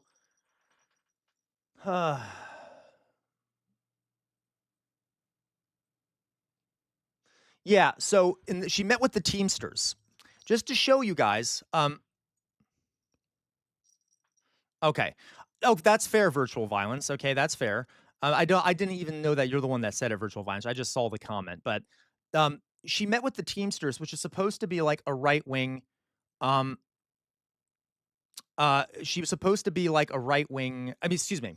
The Teamsters are supposed to be a left wing organization. They're not supposed to be. They're historically been that way. She met with them to speak about like endorsement and stuff, and she said to them to their faces, they basically gave her like a 2 hour period to sit there and explain why they should back her. She basically came in the room, and I'm not directly quoting here, and said, "You better support us." Because you have no option. You have to support us. And she refused to take many questions. She limited the number of questions they would ask her. And then at the end of the meeting, which was shortened by her handlers, she pointed her finger and said, "You better get on board. You better get on board." Okay. Basically, like, okay. And I know maybe I'm not explaining this well. She was very rude to the head of the Teamsters, made it implied that they should just back her automatically and offer them nothing in exchange for their support. Like, that is just one example of her political incompetence. Um, okay. Yeah, it's like no effort to win over people. She was constantly she okay. I could give you many other examples. And guess what the Teamsters did? They ended up not endorsing anyone because they felt so offended by how her team treated them. All right, that they're like, okay, well, we just won't support anyone because no one is doing anything for us. All right. She also, by the way, anyway, okay. So a lot of other problems here. All right, she just wasn't a great candidate. Moving on. I don't want to get. I'm getting stun locked on this, but I get frustrated, and I'm not for anyone who did say things like this. Was saying these things. I'm not just going after I just get frustrated when I hear people talking about Kamala Harris because we need to do everything we can to get away from Kamala Harris. We do. She cannot run again. She's not a good candidate. Okay, she's just not. Um yeah, it's not a tactic, Mr. Kincaid. It's just her being arrogant and lazy essentially because what you need to do offer something. Yeah, shocking, LaCroix. Yeah. I get what you're saying and even agree to a certain extent. She is the devil I know. Yeah, that's fair, Letitia. Like I totally get that. Like I guys, to be clear, I voted for Kamala Harris. I want to be clear about that. I know. Because the other option was Donald Trump. But I didn't want to have to vote for Kamala Harris. We need to have a different candidate this next time around because Kamala Harris was basically more of the same. Same policies, same things like that, okay? We need someone very different. Um And for the people out there who say that the reason she lost was because okay, we'll go on. I don't want to get caught up on this. All right. Uh okay. Yeah, there you go. Thank you, Letitia. Okay. We'll go on to this. So, some other things here. Oh, we'll go back to this. here is a list of some of the things. Oh, wait, no. We'll go back. Here isn't, you know what? We'll get back to some of the Jeffrey Epstein stuff. Yeah, Gavin Newsom is not it. Totally. Oh my God. Please, no Gavin Newsom. Um, uh, yeah, Mithril. Who do I think should run? I don't know, hippers. You know, if I had my choice, I'd be okay with someone like Jon Stewart. I'd actually be okay with like obvious guys. I know you're all going to nitpick the things I say here, but like people that I think could win that wouldn't be terrible as president. I don't think a lot of them won't do politically what I want them to do. But like, you know, Jon Stewart, maybe, I guess. There could also do like, there are some good progressives out there. It'd be nice if AOC ran or something. I don't know.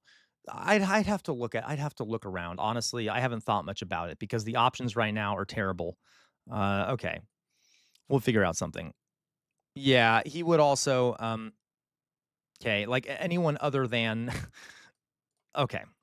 Jon Stewart is an entertainer, and he would be good at that. Okay, so here we have this. This is just to show you the cruelty we're inheriting here. I'm honestly, I'd even be okay with Elizabeth Warren running. I know all the Bernie stands out there are gonna be like, what? Huh? Um, okay, like just yeah, what about like Bernie Sanders with Elizabeth Warren? And I know, guys, Elizabeth Warren backstabbed Bernie. I don't care. I don't care. Okay. I want someone in there who's going to fight. And I will say she at least appears to be a bit of a fighter. Not completely, not in a lot of ways, but better than a lot of others. Anyway, we can talk about this. Okay. Regardless, yeah, you're right in your group. Very old. There's so many people. There's other people we could talk about. Excuse me. Okay. I wish it could be Bernie, but Bernie's too old. Okay, moving on. So this is another video here. Yeah, me too, LaQual. I'd vote for Elizabeth Warren. Not perfect. Okay. Zoran, unfortunately, Brucey, Zoran would be my first choice, but Zoran can't run because he was born in Uganda, unfortunately. All right. Yeah, she's good overall. Okay, so here we got the Trump's border on the southern wall, which has now been painted black. Yeah, absolutely, Atisha. We need someone with a spine. All right. This border has now been painted black. You know, we should get them there. We should get like, I don't know, what's her face? Like Ilhan Omar would be great. Now she wouldn't win because well, maybe she would. I don't know. Ilhan Omar or I don't know. What's the other one? Cori Bush. Now, Cori Bush, I don't think is in office anymore, but she'd be a great choice. But anyway, I'll shut up. I don't want to do much to this. Here we have the wall on the southern border. They are now, by the way, painting it black. Now, why do we think it was already like? Okay, why do we think they're painting it black? Well, there's one. I can't remember what's her face. What's her face? I can't remember her name, Mayflower Kid. How dare you, Mayflower Kid? Okay, but I mean, yeah. So there are. Why would you paint this wall black? Well, one reason is to protect it from erosion. If you were to guess of an evil reason why you'd paint a wall in the middle of a desert black, why would it be? I don't know. She might not be eligible. I've got to. Okay, I've got to. There you go, Sir Bartholomew. They're painting it black so that anyone who tries to get over the wall gets burned. Okay? Isn't that great? Isn't that great? All right. So Lois, so I read into it. I actually did research on it. And it was actually I actually looked into it and stuff. It was President Donald Trump's idea. So it may not even work. It might not even work, but that was the point. Okay. But that was the point of it, was because he thought that painting it black would make it hot. And yeah, you can also painting it also protects it from rust, which is what I said. Okay. All right. But isn't that bizarre? Because I looked it up and shit. All right. Isn't that fun? Love that. Love that for us. Okay, so that's good. Yeah,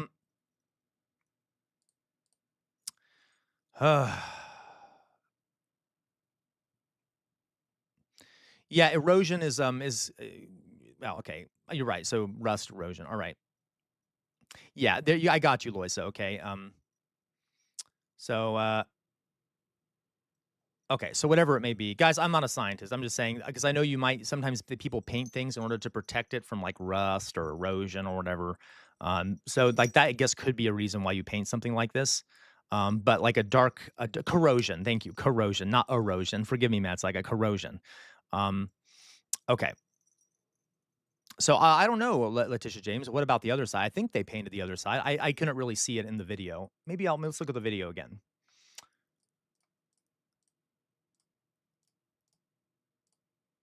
Where to go? Where'd I go? Where'd I go here? Did I just lose it? I think I just lost it. I did just lose it. Give me a second, guys. I need to pull it back up. So here we go. I mean, but it looks like it is painted on both sides.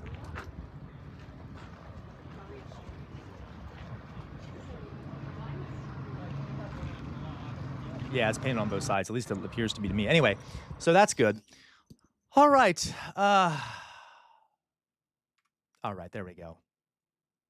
Yeah, so it just at some average everyday cruelty.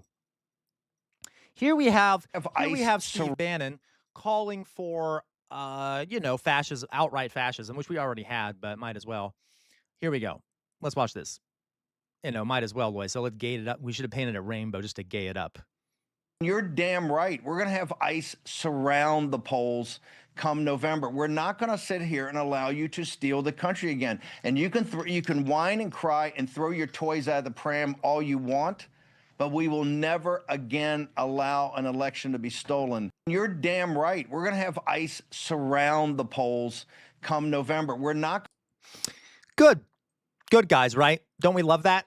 Love that for us. Love that. Let's have ICE surrounding all the polls. Not an intimidation tactic at all. Not an intimidation tactic at all, I'm sure. Zero bad intentions for that, I'm sure. Zero bad intentions at all. Okay. Here we have Bernie Sanders. What do you mean? Hello, Pew Pew actually paid for. What do you mean? It's already stolen. What's already stolen? I mean, yeah, they're basically already trying to steal the election. If that's what you mean, okay? Here we have Bernie Sanders making a lovely comment that I actually agree with him. Corporations, by the way, okay, corporations have raked in over $22 billion from Trump's mass deportation machine, including Amazon, Palantir, Microsoft, Deloitte, and CSI Aviation, okay? That'd be a lot of ICE, Loiso, but they're not gonna. They can't put it everywhere. But you know where they'd put it, Loiso. They'd put these ICE agents in cities, in blue cities, in places like that.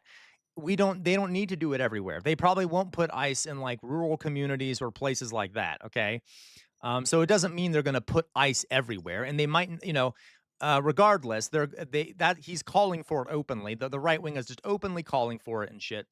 Well, there's a super chat. Give me a second, guys. I just realized here we go. Oh, thank you, Tiago. How dare you, Tiago? Yes, you're not a scientist. Social sciences are not science. And yes, I paid money just to offend you. That's okay, Tiago. I'm used to it. Thank you, Tiago. You get a boop, Tiago. Have a boop. Boop. Okay. All right. So that's good, right? Let's go on to the next one. Here. So again, all these companies have profited off of mass deportation. Amazon, Palantir, Microsoft, Deloitte, and CSI Aviation. That's the kind of sick incentives we have going on in this country. People are profiting off of the detention and deportation of people. We already had an issue with that in this country because we had private prisons that were run for profit, which is also a very bad incentive, right? Because then you're going to want to put as many people in prison as possible because those companies want that money. So, okay. So that's good. Thank you, Bernie Sanders.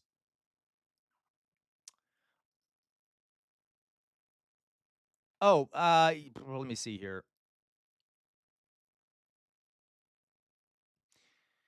So, okay, the Washington Post just, right, who's going to stop him, right? The Washington Post is just laid off a bunch of its reporters. Okay. Just laid off a bunch of reporters. How did the profit, though? What do you mean virtual violence? Forgive me. who's going to stop him, right? Okay. It's pew, pew, pew. What do you mean? I don't know what. Oh, what are you all saying? You're all making comments. I don't understand them. Okay. So here we have, so the Washington Post just laid off a bunch of reporters. Okay. And let me just read to you one of these reporters. Okay. There you go. Thank you, Virtual Vines. Forgive me. Okay. And this is what she said. This was a reporter. Okay. So she said, waking up without power. This was a post from a while ago. She was a foreign correspondent working for the Washington Post. From a few days ago, she said, waking up without power, heat, or running water again. But the work here in Kyiv continues. Warming up in the car, writing in pencil, pen ink freezes by headlamp. Despite how difficult this job can be, I am proud to be a foreign correspondent at the Washington Post.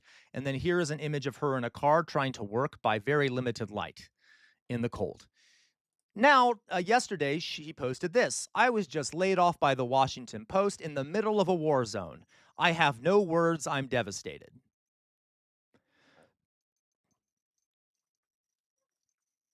Good.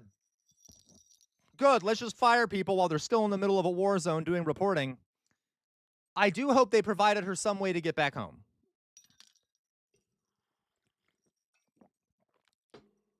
This is why I'm a socialist, folks. We need to control these companies, or at least some of them we need to control. All right. We need to control these companies. What's the weather like in Kyiv, by the way? You can check away. So, but like okay. Anyway, so isn't that great? Like the fact that we have these authoritarian leaders that we live under every day in our workplaces that can just fire us at will for the sake of profits without any sort of democratic process. You see what I mean? Okay. Well, there you go, Fox. Okay. Like, all right. So that's good. Love that. Nope, they don't care about us. There you go, MJ. They don't care about us. All right. All right. I meant to show you it on the stream to show where they're leaving her, but without he. Okay. I meant you to show on stream. Oh, Lloyd. So I get what you're asking. I didn't mean to be mean. I was saying you can look it up if you want to. I wasn't sure what you were asking. It's just very cold. I don't want to. It's cold. Okay. Need to control or add some standards that mean you can't lay off someone in the middle of an effing war zone. Yeah. Okay. All right. So that's good, guys. Love that for us. Love that for us. And I don't think she. Okay.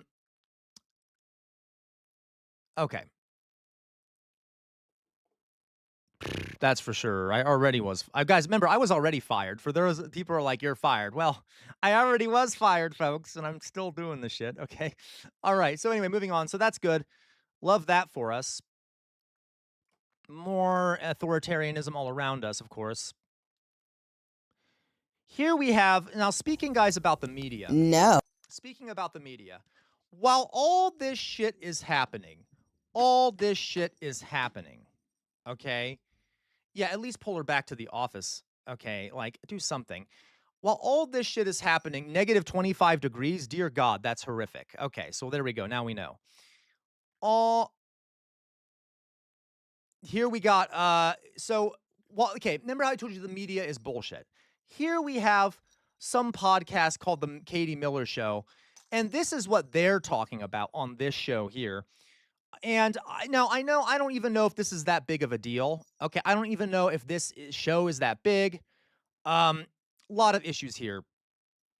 Okay, lot of issues here. So, Godspeed, I disagree. Now, we can disagree on this, Godspeed.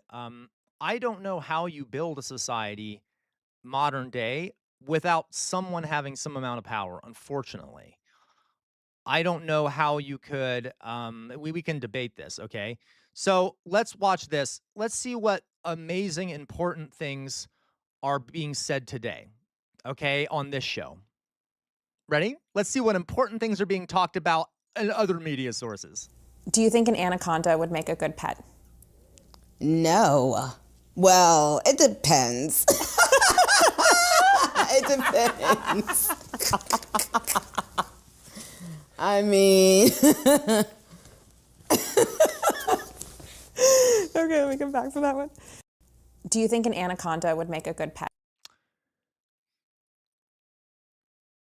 So, anyway, very important things happening on the internet right now. Very important things. Very important things happening on the internet. Now, I don't even know if the show is very big, but like, oh my God. It's not funny, Drusilla. That's what's funny about it, is that it's like not funny. What was funny about that? All right. Guys, you know, Nicki Minaj is a traitor, obviously, for what she's done. But like also, these are the kind of people that we're allowing to be really wealthy and powerful. We have the Epstein people who are wealthy and powerful. We have Nicki Minaj who's wealthy and powerful. Like, okay. How dare all of you? How dare all of you make those comments? Yeah, Mr. King K, yeah. So there we go. Like, it's just kind of gross, right? They fake laugh to show fealty. Exactly. Thank you, Mayflower Kid. Sorry, not thank you, Mayflower Kid. Thank you, Malzord. Like, it's almost a form of allegiance, right? Like, they're going to be extra nice to each other and shit. Like, like, what is funny about any of that? Okay. By the way, fascism is in this country, so we can laugh. All right. Let's go on here.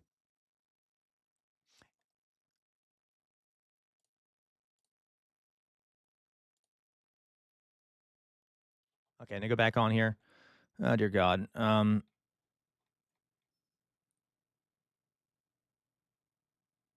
I agree, Sylvie. We totally do. Okay, thank you, TJ. Hello, TJ. So what else we got here? We got other stuff I wanted to quickly show you here, and then I'll go on to some other stuff, as always. Oh, we don't need to look at that. We don't need to look at that. Oh, my God. Should we talk about some more of the Epstein stuff? Oh, my God. Do I really want to do this right now? I don't know if I want the trauma.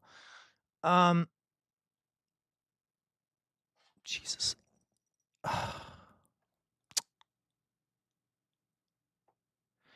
We could talk about Nigel Farage and the good old Southern boy who's probably in the KKK or some shit talking. We could talk about, oh, Jesus.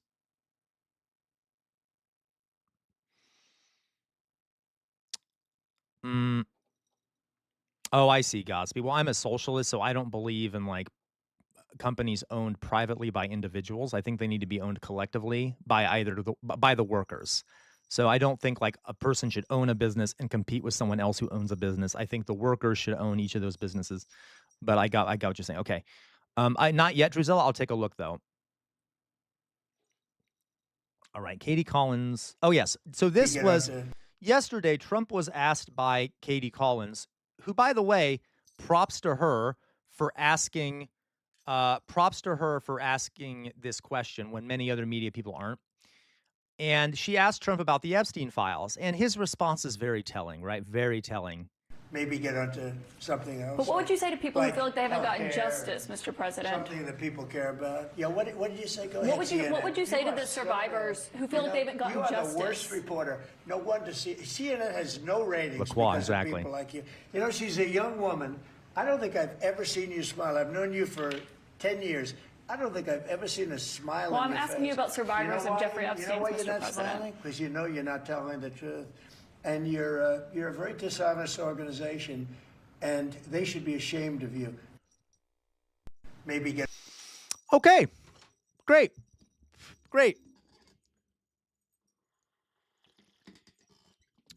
Like, it's pretty obvious, right? Like, the way he reacts, like, oh my God, don't ask about that. No. I think we need to move past Epstein. We need to move past Epstein. Okay, good. Love that. Love that for us. So for the person in here, Markian.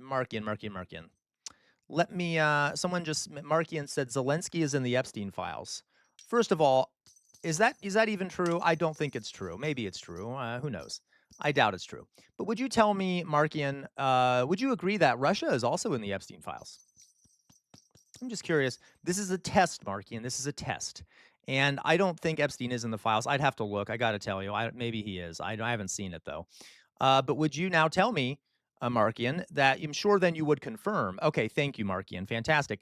So you would agree then that, Russia had a lot of influence with Epstein, right? Right, like a lot. Okay, and that. So I'm just curious why you're specifically bringing up Zelensky. Um, yeah, right, Lois. So I'm just curious. Okay, I'm just curious. Um,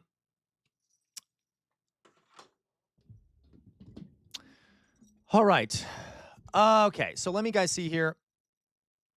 Okay, Markian, thank you. Okay, forgive me, Markian. The reason I'm saying that, by the way, Slava Ukraini, the reason I was worried, Markian, is that I thought you might be a Russian bot because sometimes we get folks in here that come in here and are like, the Ukrainians are all evil. They're all controlled by this or that. But there you go, Jonas. So forgive me, Markian. I was just testing you to make sure you're not some sort of Russian bot or some shit or some Russian Putin. Okay. Forgive me, Markian. We all support Ukrainian independence in here, et cetera, et cetera. Okay. That's why there's a Ukrainian flag on the wall behind me. And all right. So guys, real fast here. I am curious about that. Is Zelensky in the files? Zelensky. I haven't heard of it, but that's possible.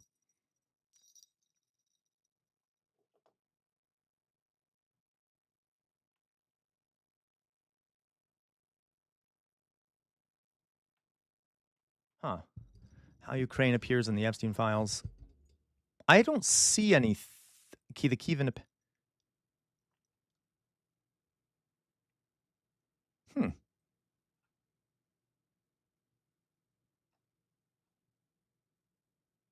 So I'm not seeing anything at the moment, but I'll do more research on it. But so guys, don't I got to confirm. Okay, I got to confirm. All right. Okay. So let's see here. Oh, I got you, Marky, and I got you guys. Like I literally didn't know. Okay, I'll look into that. That's interesting. So it was before he became president. Good God, this just gets worse and worse and worse. Okay. Jesus Christ. Okay.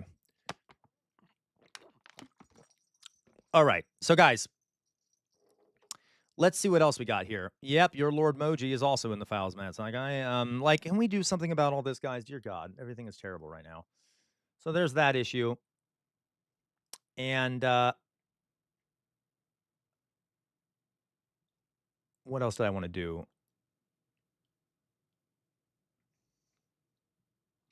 You know what? Let's do a brief little. I'm going to do a brief palate cleanser. Okay, I'm going to show you a short little vid as a palate cleanser. I know there's horror everywhere. Not everyone likes the palate cleansers because some people like suffering. But let's do a brief. Yeah, if he was in Kyiv before Zelensky became president, then it's not anything. But I mean, then it's nothing unless he actually did something with him. Unless he's like actually in the files, but I didn't see that. So okay, so here's a little palate cleanser, just brief, guys. I know not everyone likes a palate cleanser, but for my sanity, let's do a little bit of a palate cleanser.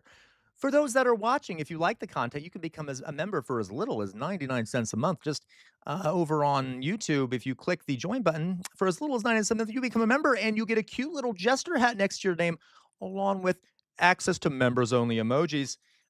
Also, if we you can also send me a super chat, which will help support me because I want to be able to do this for full time. And then right here is a QR code next to my face. If you send $5 or more to that QR code, buy me a coffee, I will send you a personalized video response. Personalized video response. Oh, that looks like you're flirting with me, Letitia. Letitia goes, palate cleanse me, please. Oh, Letitia. Oh, you don't have to ask. Okay. And then also if you're over on Twitch, okay, if you're over on Twitch, you can subscribe to my channel for free if you have Amazon Prime. You just send me the QR code is right here next to my face on the screen. Boo boo boo boo boo boo. Okay, and you can have free Amazon Prime, and then you don't have to see any ads over there on Twitch or whatever it is. What's the other thing? I don't remember the other thing. Oh, or you can just subscribe regularly, and then you don't have to see our stop cam whoring or not. I'm into that. The course voice. So, okay. Sam also does OnlyFans. I do not do OnlyFans. How dare you? You can find me on OnlyFans at casual. I'm just kidding. You cannot. I'm not. Okay. Okay. Thank you, Letitia. Mwah, to you too. All right. God, why do I always sexually harassing all of you people out there? I'm always sexually harassing my community. Well, you know, there's going to be a Me Too moment for this community, I'm sure, at some point. Okay. You know, Drusilla, wake up. Drusilla, wake up. Okay. So let's continue. I don't need this guy right now. Let's watch. Here we go. Let's watch this. This is a cute little video that I thought was kind of funny, and why not watch it? Here we go. Virtual violence, I hate you. So. Romy! He's standing up! Bro. We need to get him. Romy! Wait, because it doesn't push it out, it only pushes it in. Is he gonna come open here? Yeah, you bring a key over. I wonder if this. So this little kid crawled into a like claw machine, like one of those claw machines. He crawled into it, and now he can't get out of it. This happens often or not? It's a palate cleanser, Mayflower Kid. Getting sad. Romy!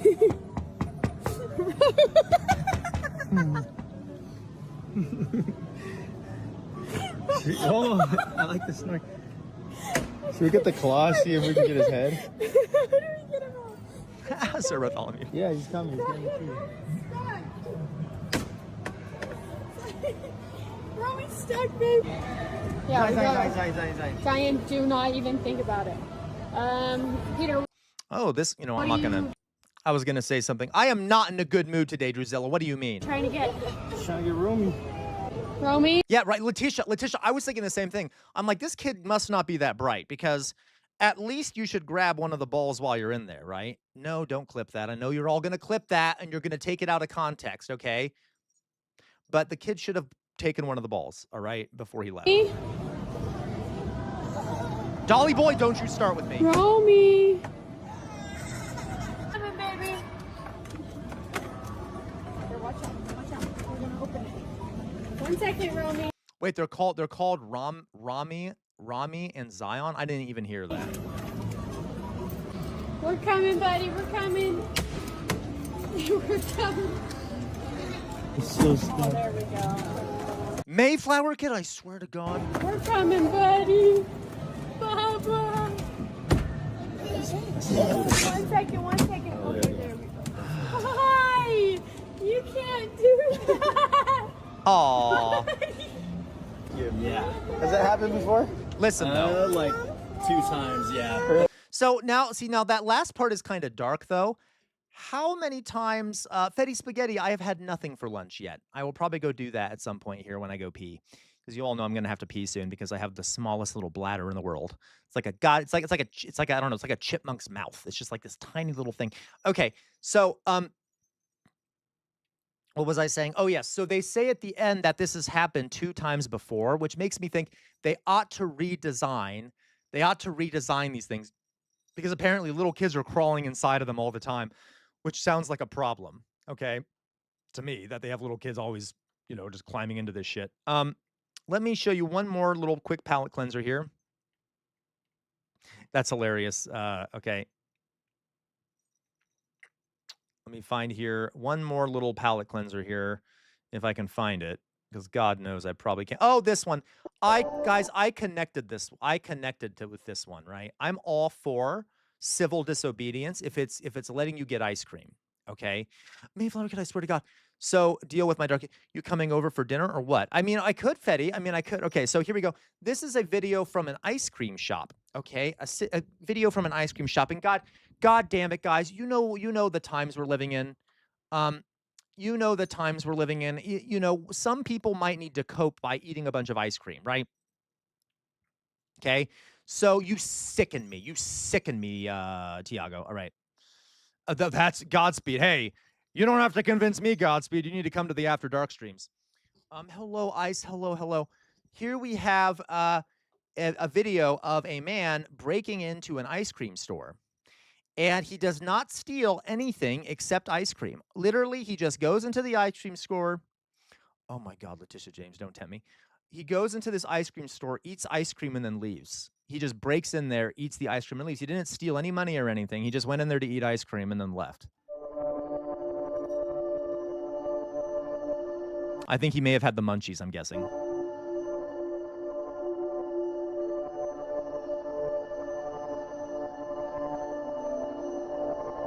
There he is.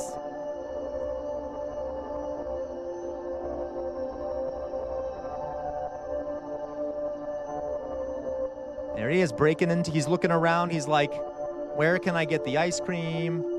Where's the ice cream? I need to find the ice cream. Where's the mint chocolate chip? Where's the, I don't know, the black cherry ice cream?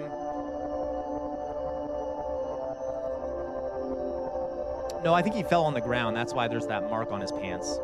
Yeah, he's definitely very high, and I totally don't blame him at all. Totally don't blame him. If ICE catches me, do I go back to the res, or do I go to Mexico too?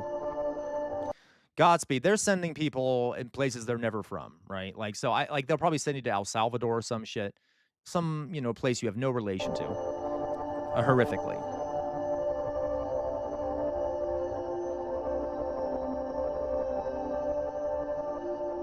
So that's funny, right? This music is kind of messed up, but I just thought, yes, it is. Yes, Druzilla, I think it is. Okay, I totally support this. I mean, I don't support. Of course, I would never.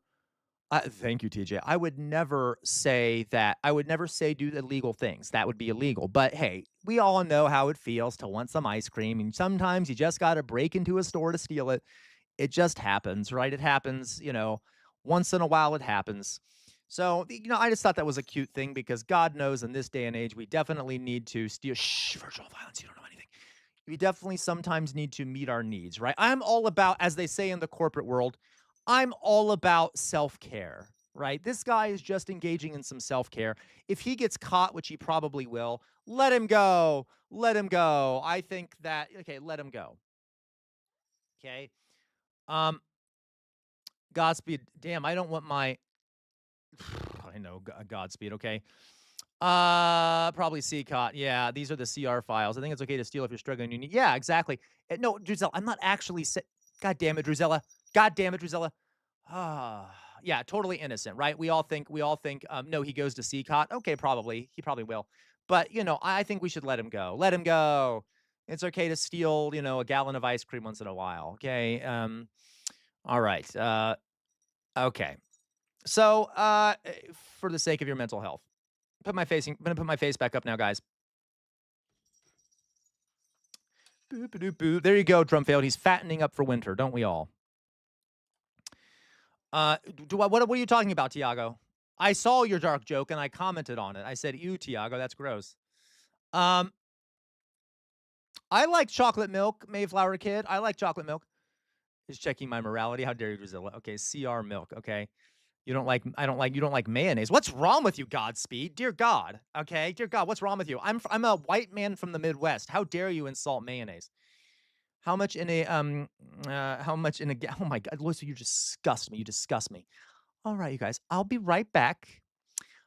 Tiago, you disgust me also. I'll be right back, guys. And by the way, virtual violence, I see you encouraging Tiago out there. That's the one rule of this community is you do not encourage Tiago, okay? In your groove, thank you so much. Thank you so much for that subscription. Guys, I'm going to go urinate. Okay, I'm going to go urinate. And I just like using that word because it's okay. It's okay, LaQual. I'll be back. I'll be right back. I know you love when I use that word. That's why I'm using it. So I'll be right back, guys. You enjoy the music, okay? Everyone, maybe take a breather. Take a few big breaths, okay? I actually don't like coleslaw, TJ. It's weird, okay? I'm weird that way. Stop blaming Tiago. Okay, you know what? I hate all of you. I'm going to put up my face. I'm sorry. I'm going to put up the music now. I'll be right back. Please stay. Don't leave me, guys. Please don't leave me. Please don't leave me.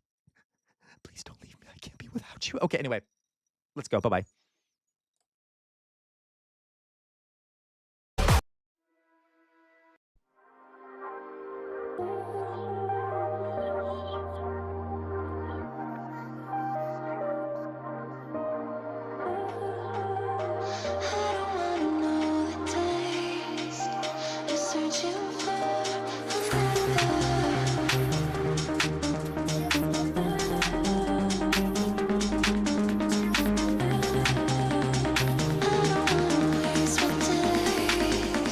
I want you here with me.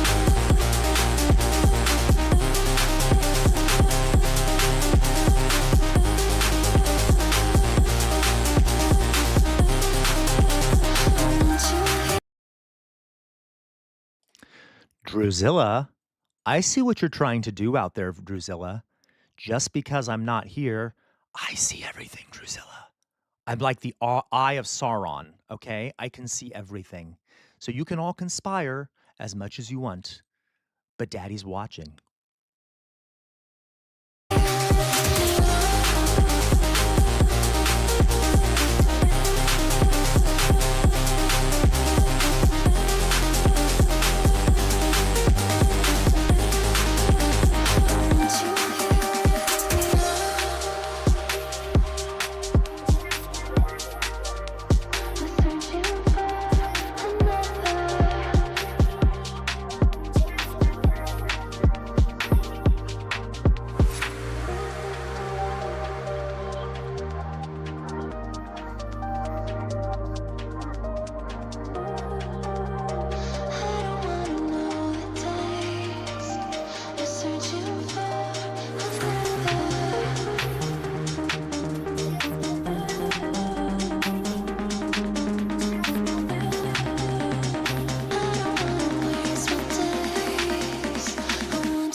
People don't let me talk, only the text.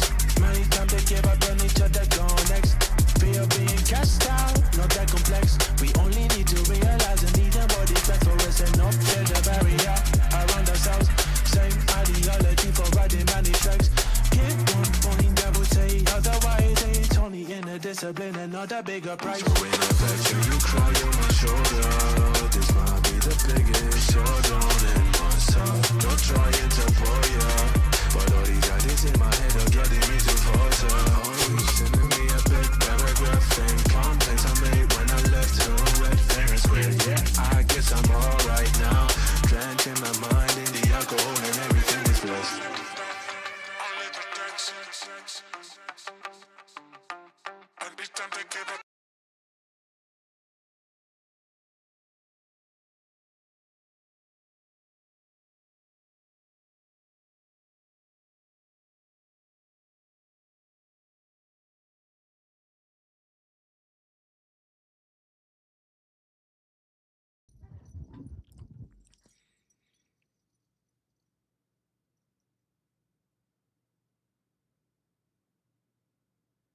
I'm giving you my teacher look, everyone.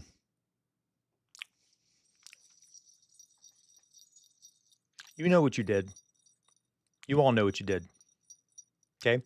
You all know what you did. Okay? And I don't even need to, like, you all know what you did, and I do not need to even talk to you about it. Okay? Like, you all know what you did, right? Virtual violence, calm down. Okay? Back up. Okay? Back up. All right. So, yes, you guys can. You can all hear me because, again, I wasn't born yesterday and I was a teacher for many years. I know when the class is trying to trick me or trying to play a game with me. Okay, you can hear me just fine. You can hear me just fine. All right. You're all liars. You're all liars. Okay, and you know what? I'm not. You know what? There aren't going to be any more boops for the rest of the day. There aren't any boops for the rest of the day. I am withholding your boops. Okay, we're not going to hand out any boops for the rest of time. No more boops. How about this? You know what? Let me show you a good little teacher tactic.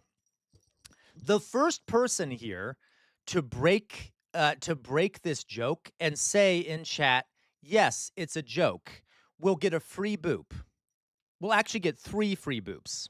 So the first person to say in chat that this is not true, that what's happening is not true, will get 3 free boops. Okay, 3 free boops.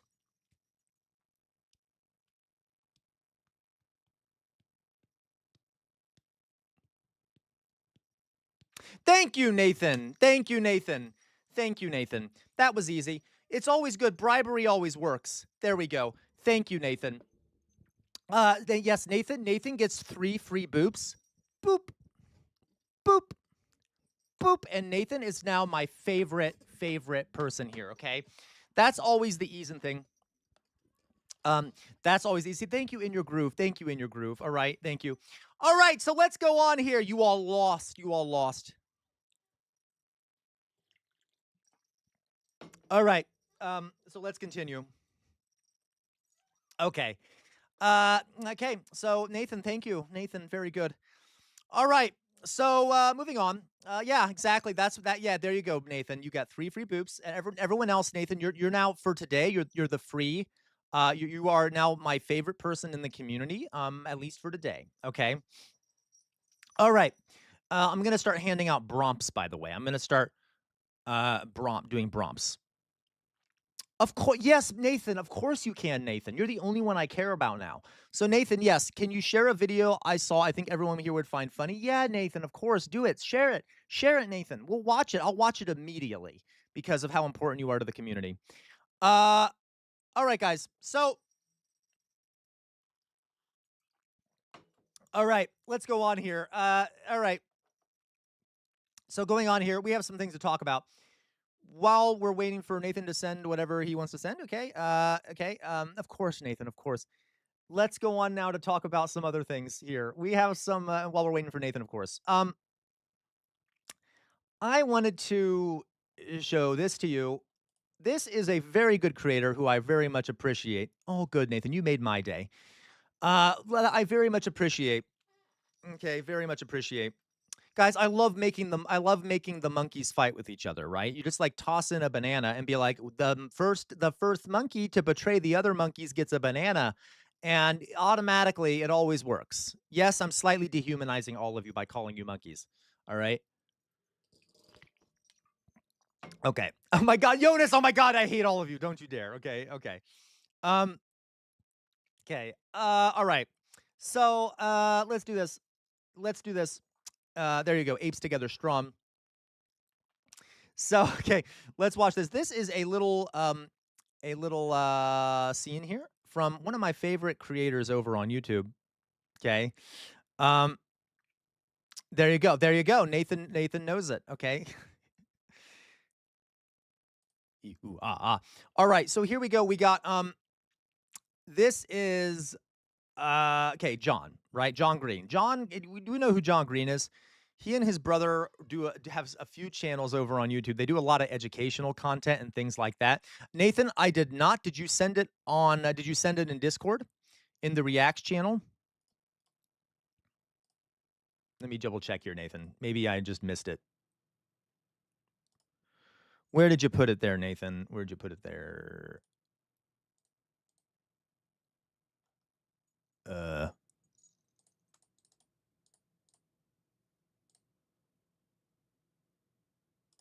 One second here.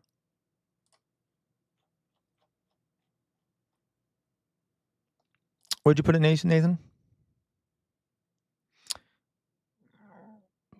Sorry, that was a nasty sound. Put it in the chat. Oh.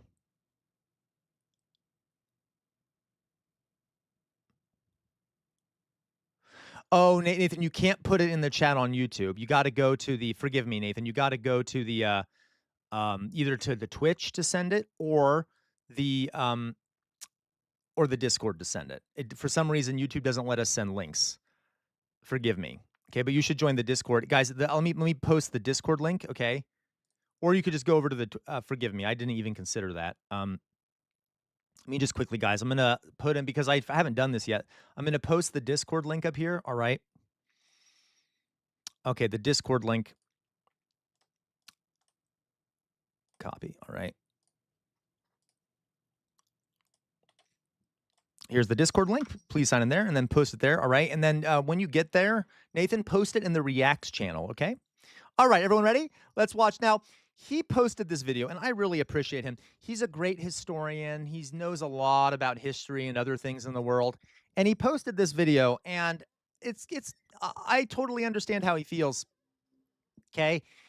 And so we're going to listen to what he has to say, and he doesn't normally get particularly political. Well, he sometimes does, but not that often, and it's typically kind of concealed in academic language. But he posted this, and I kind of understand how he feels. So let's listen to what he has to say. Does anyone else know who this is? I know In Your Groove does. Anyone else know who this is? He does a lot of great videos with his brother. Okay, let's listen to what he has to say. It's Tuesday. I'm having a very hard time talking about what is currently happening in my country, but I'm also having a very hard time not talking about it. Like 2 weeks ago, a 2-year-old child was kidnapped by the federal government despite a court order not to do so. Many people have died in the custody or at the hands of immigration officials in the United States, and it is very difficult to trust the official accounts of those deaths when, in the 2 cases that have been videotaped, federal officials have clearly and obviously lied. But I worry that even in saying that, I have lost the 2% of people who are going to watch this video who I really want to reach. I simply don't know how to talk about this stuff online because we are so profoundly, unprecedentedly siloed in our information distribution systems that we simply don't hear each other, and when we do hear each other, it's very difficult to actually listen to each other. I mean, it's not like this video is going to reach a representative sample of America, Hank. According to a recent Nerdfighteria census, more people in this community voted for Jill Stein than Donald Trump. I can't reach across the aisle effectively because no people on the other side of the aisle are going to hear me, and in turn, I don't hear them. What I hear are the most obnoxious, despicable, and outrageous takes among those I disagree with, and then I extrapolate that all people I disagree with must share those takes, thereby hardening my silo. I don't know how to break down those silos. I can't even convince my own MAGA family members that people who were murdered were in fact murdered. By the way, tell me if you all feel how he feels. I totally get it. Okay, I like how honest he's being about how he feels. Murdered. Like, even though Alex Preddy had both hands on the ground and was disarmed when he was shot 10 times, it doesn't look like murder to some of my family members. Even though 67% of the homicides this year in Minneapolis have been committed by ICE, they still feel that the streets are unsafe and need to be made safer. I guess I can talk about it from a historical perspective, since I've read a lot of history. The rule of law in the United States has never been applied fairly or justly. I mean, from witch hunting to lynchings to executions, state-sponsored, state-sanctioned killing have long been part of the American story. On that level, I suppose there's nothing new here, but here's what is new, at least in my view. The executive branch of our government is claiming and being allowed to claim widespread powers to detain people living inside the United States without much interference from the other branches of government. Or I suppose I can talk about it from a religious perspective, which might resonate across ideological lines. I believe in a God who chose to be born human to poor parents in a foreign land. This God grew up to preach good news to the poor and the hungry and the imprisoned.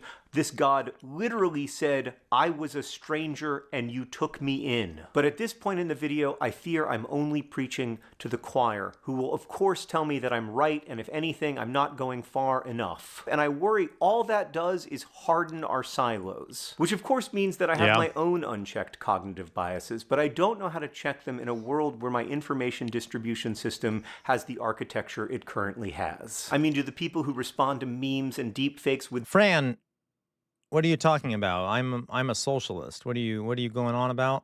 You saying we're right wingers in here? That's hilarious. I don't know what you're talking about, Fran. I just checked your profile, Fran, and you have Slavoj Žižek and stuff in there. Why are you friendly fire, Fran? We're all like most of us are lefties. I'm not sure. Okay, it doesn't matter. I'm just curious. Right approach?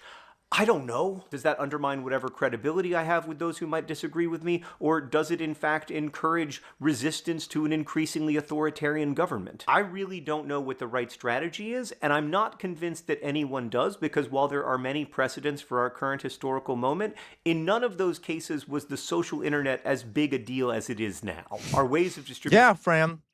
Guys, tell Fran, because I am a socialist, Fran. That's the whole... Okay, anyway. Yeah, a lot of the people in here are socialists or left-wingers. Okay? So, all right. Information in the past were much slower. And oh, no, Fran, okay? You thought you were a Trumpist speaking in English? No, no, no, no, no. Yeah, we are. This is like a very right wing. Sorry, right wing. God, very left wing channel. That's okay, Fran. That's okay. I didn't ban you or anything, Fran. I thought you might just not know that this is a leftist channel. Okay. Anyway. And less fractured. If I sound a little freaked out, Hank, that's because I am. I am heartbroken, I am enraged, but I am also scared. This level of divisiveness, the willingness to tell big and easily disprovable lies, the blaming of disenfranchised communities, the failure of institutions to rein in government overreach, all of that should scare us. But does that— Shut up, Mad Sly. But Mayflower Kid, it's okay. I thank you for being a good attack dog there, Mayflower Kid. But anyway, I mean, I should be on Twitter or X. Does this video make anything better or indeed anything worse? I don't know. I do think real-life collective action matters. Protests, videotaping, making one's voice heard inside and outside the ballot box. But I don't know what, if anything, to be doing online. That said, Hank, there is mounting evidence that despite everything, the truth does retain power. I often feel like the social internet just reinforces people's pre-existing worldviews while further isolating them from countervailing information, but I'm starting to think it's not that simple. Like, polling indicates there are real changes happening among the US voting public, which has shifted by over 20% on the subject of ICE just in the last few months. So at least for now, I think the truth does have some power that I worried it had lost amid the memes and deepfakes, which, for the moment at least, is where I am finding hope, albeit, I will confess, a bit of a thin-lit hope. Hank, I'll see you. Thank you, Tiago. Good morning, folks. Okay, so, boy, do I feel it. Boy, do I feel that. Okay, like, I don't know what to do. For example, is me being like trying to do a comedy bit, kind of like the whole jester thing. Is that a good thing or a bad thing? Does that help or make the situation worse? Is me reacting to videos of Trump giving talks, is that helping the situation or making it worse? Is like, yeah, am I just creating a silo? Am I breaking the silos?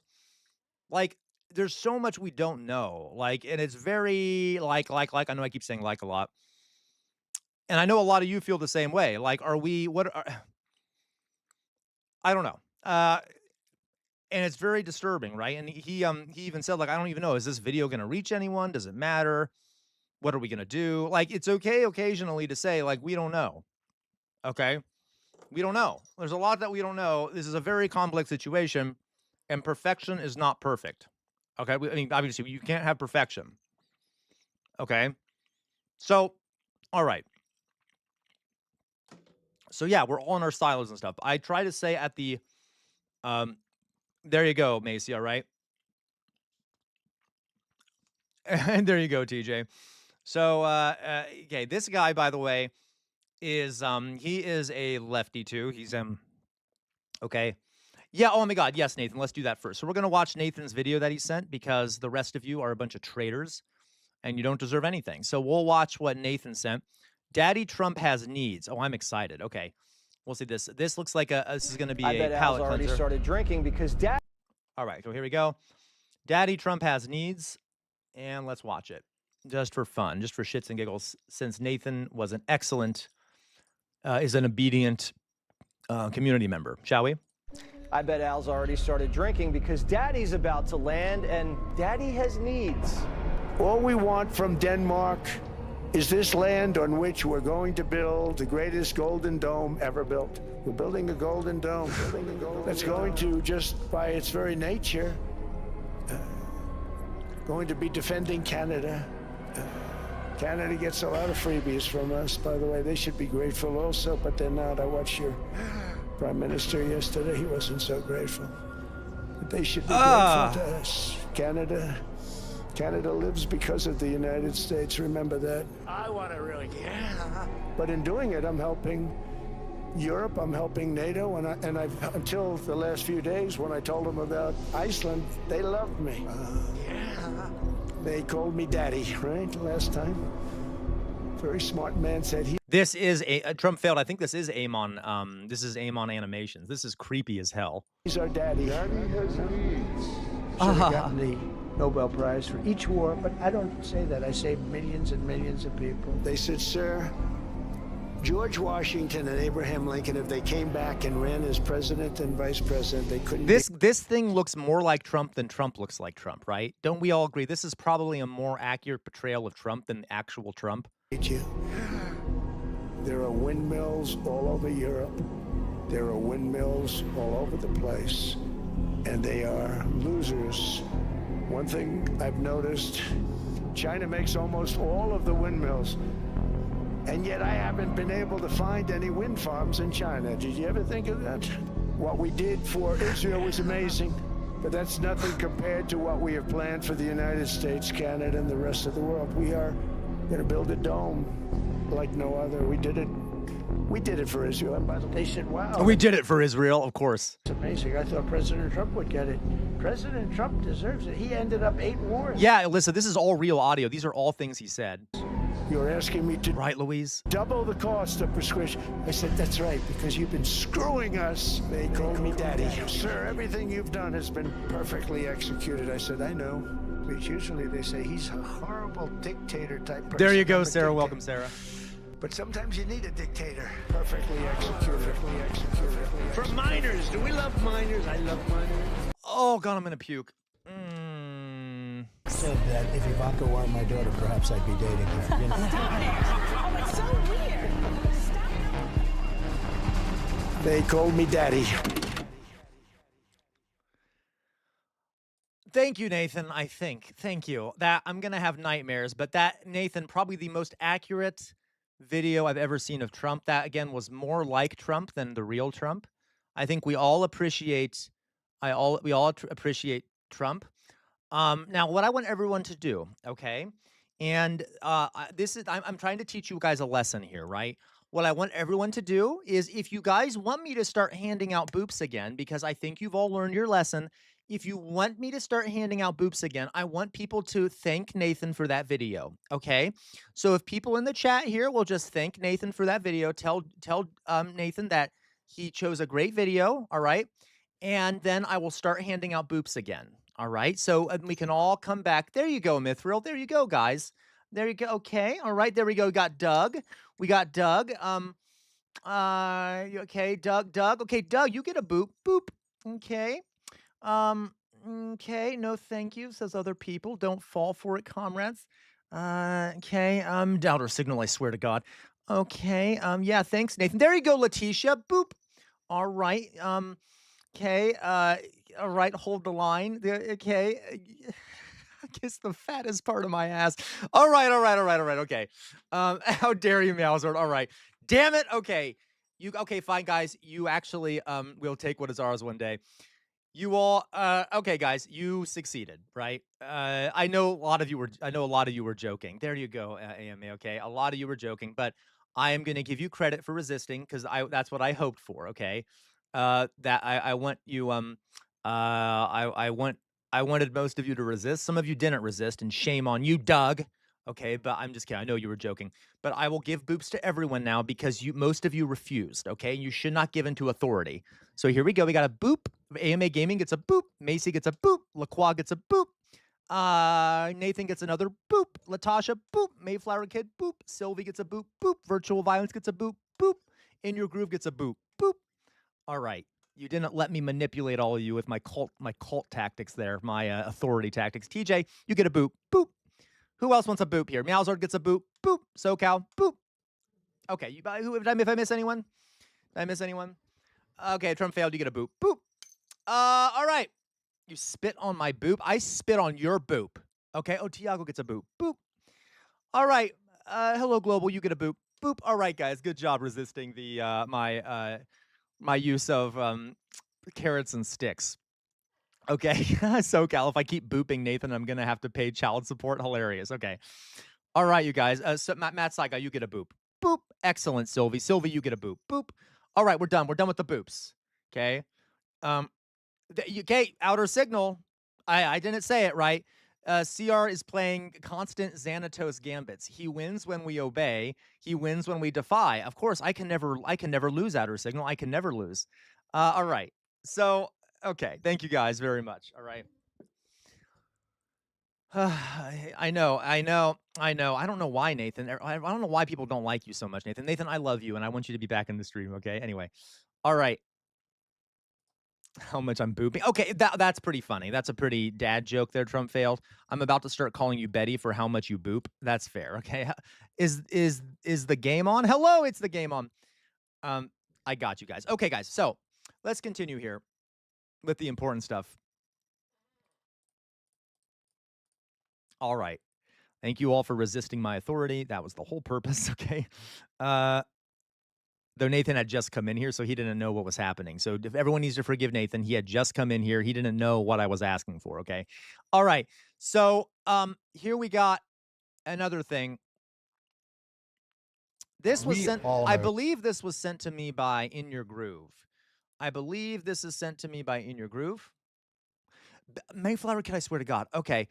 Mayflower Kid, okay. This is sent to us by, not Mayflower Kid, I'm sorry, In Your Groove, whatever. Okay, I will. Is the game on? I will hold your hand, don't worry. TJ, well, I don't forgive you, TJ. I'm gonna remove your modding abilities. I'm gonna demote you, TJ. Okay, I'm just letting. Okay, so this is just a little thing that was sent here. This one is about. This is about stadiums. So stadiums is gonna be you soon, Dolly Boy. This is about stadiums. We don't. This is about how in stadiums, like if you go to like a soccer game or that's true, Meowzord, or like a hockey game or a shit like that, all right? How like the food there is super expensive and shit. Now, me as a innocent little gay man have no idea what happens in sports stadiums. I'm joking. I actually like going to hockey games occasionally, okay? So let's quickly say here, let's see here what they have to say. I haven't heard this, but this is sent to me by In Your Groove. So we'll take a look. Food costs too much egg. Doug, you are the gayest person I've met, Doug. Of course you would think that rugby is the only good sport. There's a bunch of men. They don't have pads on. They're constantly touching each other and hitting each other. Okay.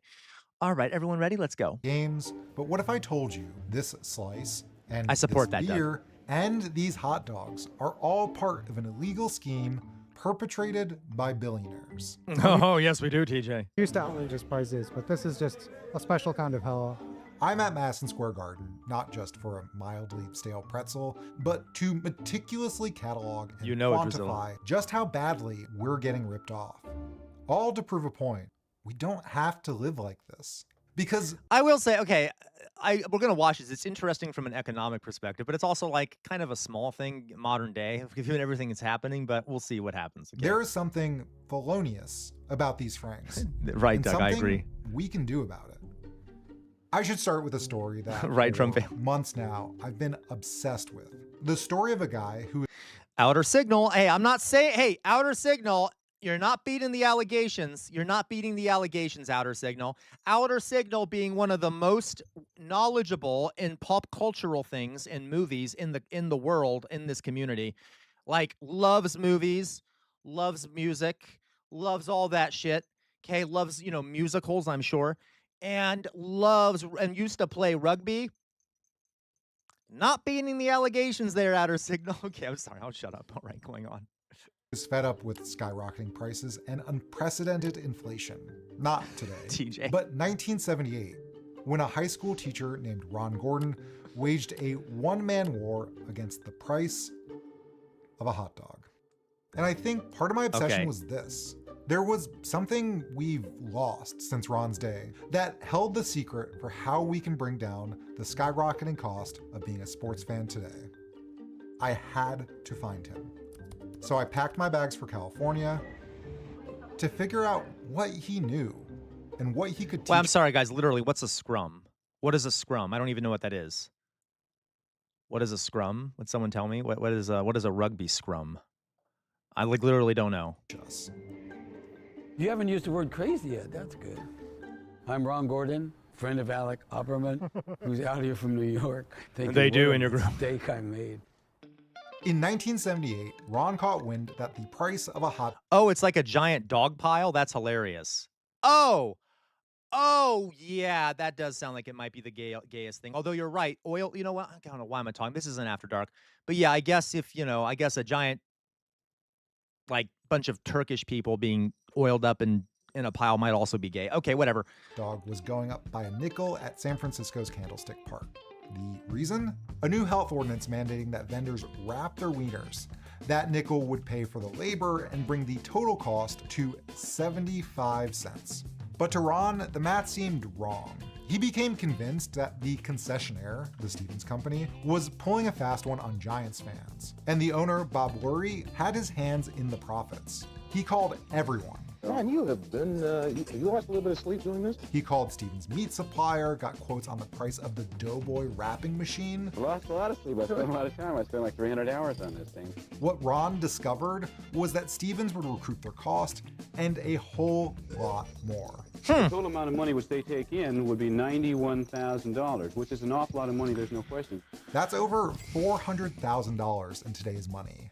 Ron took his beef to San Francisco's Park and Rec Board, who could veto the price hike. One suspicious piece of math was just how fast Candlestick could wrap a hot dog. They were wrapping 2.47 hot dogs per person per minute in 1978. And Wait, a year what? later, I guess they got some practice at it, slowed it down, they were only wrapping 1.6 hot dogs per person per minute. So Ron, in front of the Parks Board, proved them wrong.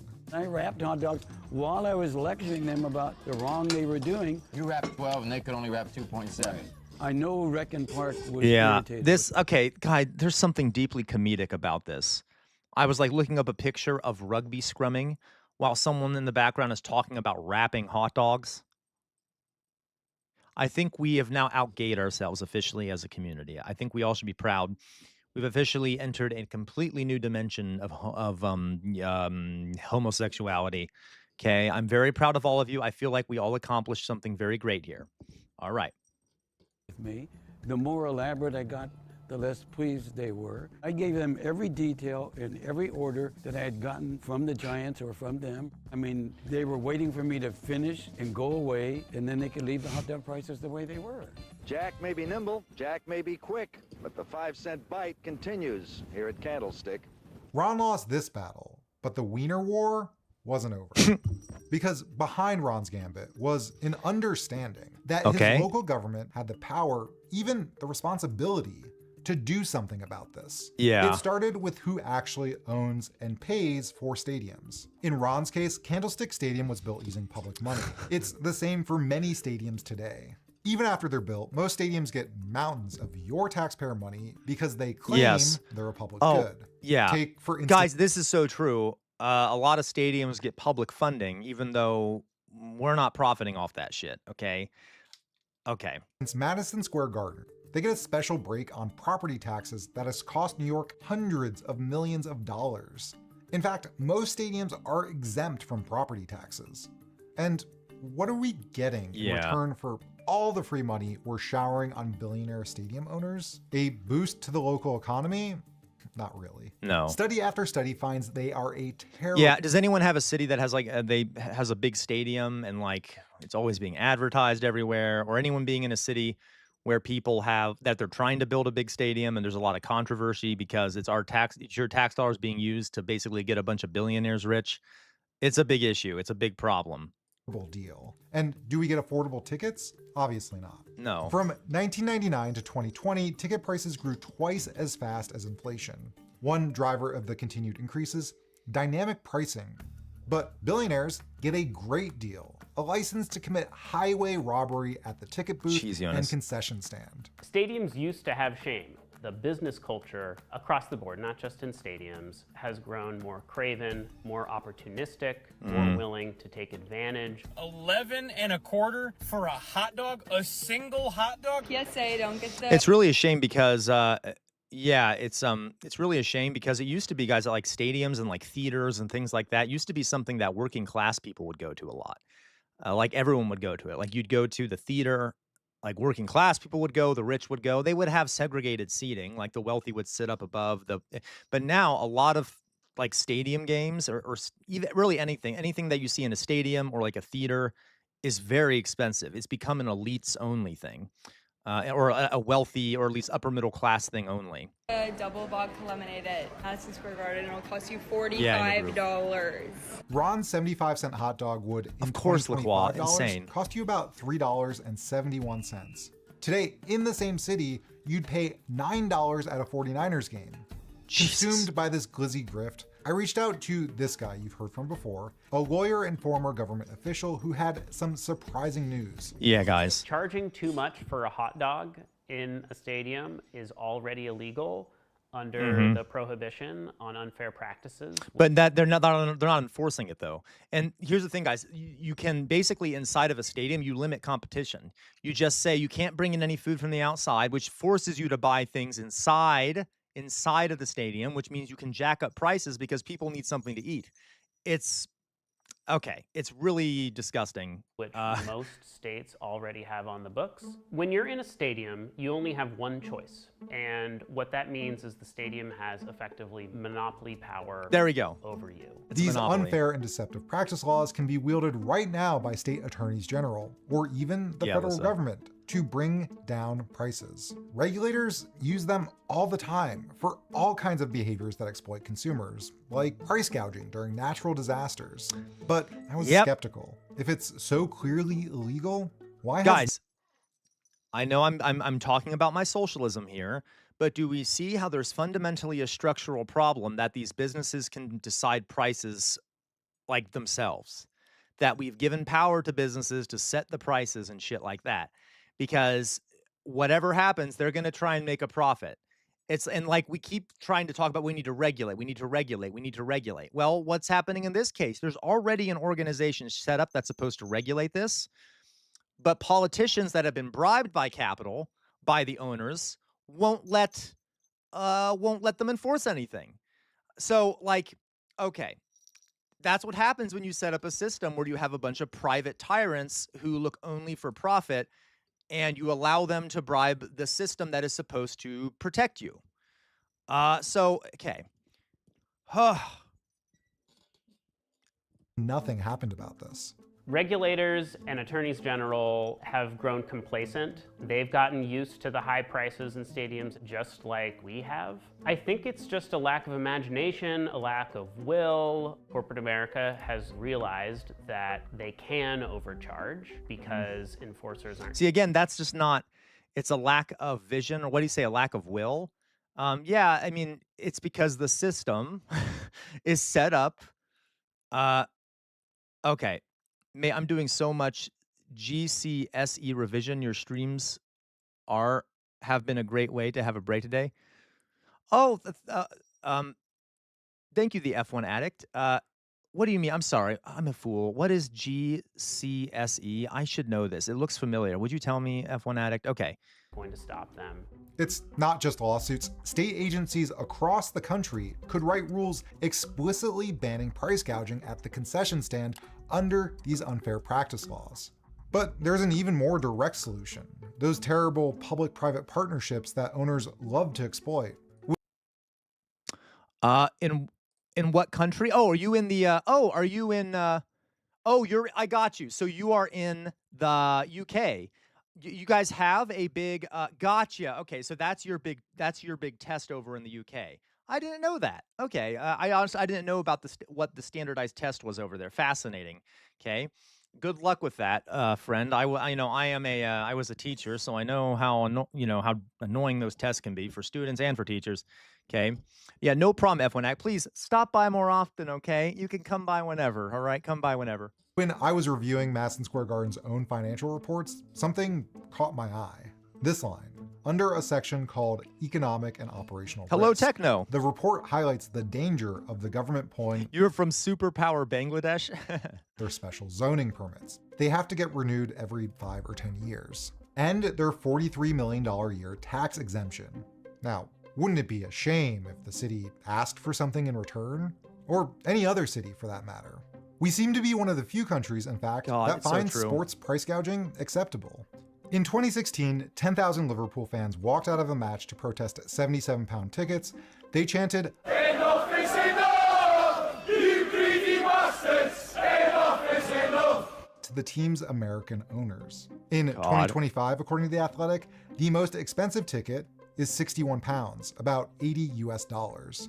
My Knicks ticket alone cost $277. Good God. That's about the same as the average cost of an NFL ticket.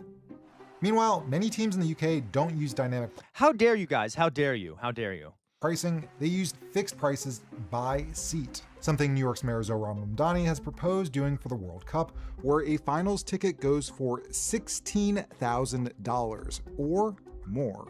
And in the UK, oh my God, it's so true. It's so true. Yep. They're bleeding us dry for things they got us addicted to. Correct, Macy. Yep. Mm-hmm. Is highly restricted. Others are picking up the Ron Gordon price-fighting torch. Lena Khan, the former FTC commissioner and current advisor to I love Lena Khan. Oh my God, I love her. She's one of the few really good people in the government. Mamdani promised to use New York City's unconscionable pricing laws to go after outrageous concessions. Good. Whether it's taxpayer dollars, use of public lands, or just enforcement of existing laws. Yeah, I'd be okay with Lena Khan being president, not even joking in your group. Most American localities have leverage. We should expect cities to demand conditions. One of them that they can be putting into all of these contracts is street pricing. Right. A hot dog at that cart is $5. I know, now, Alyssa. you go inside and a hot dog. dog. Well, of course they wanted Alyssa. She has a scary last name, Khan. Khan. Like people would be like, oh my God, what is she, a Muslim? She has her last name's Khan, and then they would freak out and they would never elect her because they're lunatics. Because we'd never do what's best for us. Thank you, Dolly Boy, so much. Thank you for the bits there. The F1 Addict, as someone that lives in London, the American propaganda about our city is incredible. Apparently oh, I know. Oh, God, I know, F1 Addict. Trust me, the amount of Islamophobic shit in the United States, that not only here, but that we export elsewhere is crazy. Although I will say there are, isn't it also true, folks, that there's a lot of the right-wing parties and shit in the UK also do a lot of Islamophobic crap around that mayor? I think they do also, right? I mean, America does it too, but don't a lot of the right-wing parties there do it too? Because I know there's a lot of Islamophobia amongst the right-wing parties over in the UK as well. Is $9.50. Street pricing is the idea that the price of a hot dog inside... Yeah, of course, reform your own little MAGA-type movement. It's crazy. It needs to be the same as the price of a hot dog outside, which is the I love that polar outer opposite signal. of whatever Madison Square Garden is doing. As the Groundwork Collaborative reports, street pricing with no markup has been implemented in Portland's International Drusilla, we could do Airport, that. and a few stadiums are already bucking the price gouging trend, and they're not going out of business anytime soon. The point is, we have the power to stop price gouging, even if our elected leaders pretend we can't or won't. That's what the Parks Board tried with Ron to shoo him away. But sometimes officials just need a little public pressure. Yeah, I thought so, Mithril. And I kind of knew that already, I guess. Yeah, they're like openly, because I watched that video with my dad of those protests or whatever in London with what's his name, that lunatic that they were all chanting for. I can't. My brain isn't working right now. What's that lunatic who was like promoting those freaking marches, those extremely racist and Islamophobic marches? Bobby, right? But that's right, Tommy Robinson and shit like that. Okay. By the way, AMA, I saw your comment earlier about wieners. Okay, I saw that. Okay. Anyway, yeah, gross people. Or one dogged pursuer of justice. They brush you off. What makes you want to keep going? Because I was right. They're doing something wrong. And if nobody's going to help you, then redouble your efforts and do some more. When the Parks Board didn't take him seriously, okay, Alyssa. Ron went to the press. He took it national. He wrote and called anyone and everyone. He got a letter from the White House and... Mayflower Kid, I swear to God, Mayflower Kid, I swear to God. Economist Milton Friedman told Ron to spend his time more fruitfully. But besides the rebuke from a Nobel-winning economist, the pestering worked. Sports Illustrated covered it a couple times. The Wall Street Journal did it. Sport Magazine, CBS National News. You sound like you're about to say, give me liberty or give me debt. Well, it's more a matter of give me fairness and give me my nickel. Ron's one-man crusade finally moved the Parks Board. You wouldn't blame Californian Ron Jonas, Gordon right. for shouting hot Joke. dog. This week, San Francisco's Park and Recreation Board ruled that Interesting. Gordon was right and they were wrong. But he was one man fighting... Yeah. Wienergate man wins. Sorry. This is so funny. I'm sorry. It's so hard to not make jokes about all the words in this one. Wienergate man wins again in candlestick hot dog fight. Why are there so many phallic-shaped objects in this story? Sorry, in your group, one sorry. nickel in an unending march of rising prices. 47 years later, my total bill at Madison Square Garden was $638.53. Jesus Christ. $555.60 was 2 tickets. Sorry, Dolly. Those were the cheap seats. And the other $87.93 was food. For that much money, I could have gotten 2 round-trip tickets to Spain, where you can get a beer at a game for under $5. You might be thinking, what's the harm in a $15 beer? It's not an essential good. It's not, your monthly bills. But There you we go, all TJ. deserve to live in an economy where you're not just scraping by. Yeah. That you actually have a chance to have joy and be entertained. Well, good luck with that. I think we all know. I think that's never going to happen, right? Yeah, Dolly boy. Dear God. Who here feels like they can afford joy anymore? What is that? What is joy? Does anyone even know what that is? I don't even know what that is. Joy? I don't know what that is. Okay. And go to a sports game. We can live in that world. We used to live in that world. Ron tried to keep that world alive, just a little bit longer. Right, but in he your group. did so at a huge personal cost, mostly phone bills. I spent over $3,000 finding. Mithril, completely right. I completely agree with you. American beer tastes like, you say American beer tastes like gnat's piss, Mithril. I agree with you. If you notice, whenever I'm drinking beer and during the late night streams, it's always something from Europe. Now, there are some micro beer brews that have good stuff, but yeah, American beer, not great. Not great. I really prefer European stuff. Totally agree. Oh, of course, Letitia. Anytime, Letitia. Thank you for the compliment, okay? Thank you for the compliment. I thrive off of all your compliments. I do. I thrive off everyone's compliments, right? Thank you. Thank you, guys. Thank you, especially Letitia. Them on hot dog prices. Yeah, no, okay, that's true. Sam Adams is really good. That is true, Outer Signal. I should be less. Yeah, Sam Adams is good. What that is adjusted for inflation? Because I've done the math. No, I'm not going to give a refund to my wife. It's $14,000. Ooh. How does that make you feel? Broke, poor, but it was an investment in justice. Ron hasn't been to a game in about 30 years. Even back then, the big money pouring into sports didn't sit right with him. The heroes are in the stands. I mean, the heroes in society. So I got tired of it. And yes, it did Very leave good, a teacher. bad taste in my mouth. You told a reporter. Oh, Letitia, I love Stella Artois. The more I knew about it and the less other people did about it, the more it became my responsibility. Do you remember saying that? No, but good for me. That's the truth. And once you know that much, don't quit. To go make a difference for other people is important. I mean, I taught high school for 38 years, hopeful of making it a better world. If you work in the food Okay, that's really good. Thank you. Very interesting thing to talk about there. Okay. Yeah, how we're being exploited a whole bunch. Okay, in Germany, the German league, the club needs to be owned majority. That's amazing. I would love that. That sounds very socialistic there, F1 Addict. Okay, yeah, Ron is really cool. That's really good. That was super interesting. Yeah, we're being screwed so much by so many different people. All these different private tyrants who can do whatever they want to us. All right. Yeah, I do wonder how much the Super Bowl costs are right now. I'm sure it's very expensive. Okay. All right, $20 probably. So, okay, let's now, Alyssa sent us something. We'll watch that. That is apparently funny. We shall see if it is in fact funny or if Alyssa is just lying to all of us. But let's see what she sent us, okay? Got to go back and find it now. Ooh, someone sent this. Who was that? Who the heck sent that? Sarah sent something. Ooh, the Project 2025 song. That looks cute too. Okay. Guys, you guys are sent a lot of good stuff. I will probably not be able to watch all of it today, but don't worry. We will watch. Oh, that looks lovely, Doug, too. We'll watch more of it tomorrow, etc. But because there's so much good stuff here. I'll try to find Alyssa's thing. Because I know Alyssa sent it a while ago, and I've been meaning to watch it with everyone. Here we go. The hell of being a conservative influencer in 2026. I mean, look. Okay, so let's watch this. This is called The Hell of Being a Conservative Influencer in 2026, okay? Oh, KKK Caroline is live. Maybe we'll go over to that after.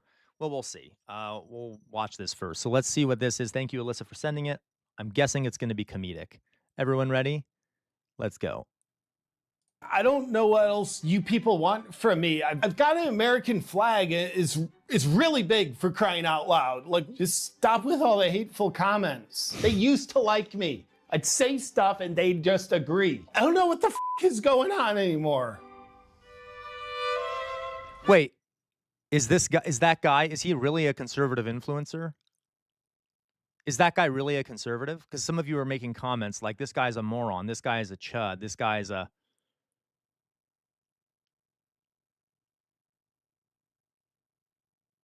Oh, okay. I don't know who this guy is. So you're saying this guy was funny, then went full MAGA and complained about woke trans, and now is kind of becoming 2% lucid again?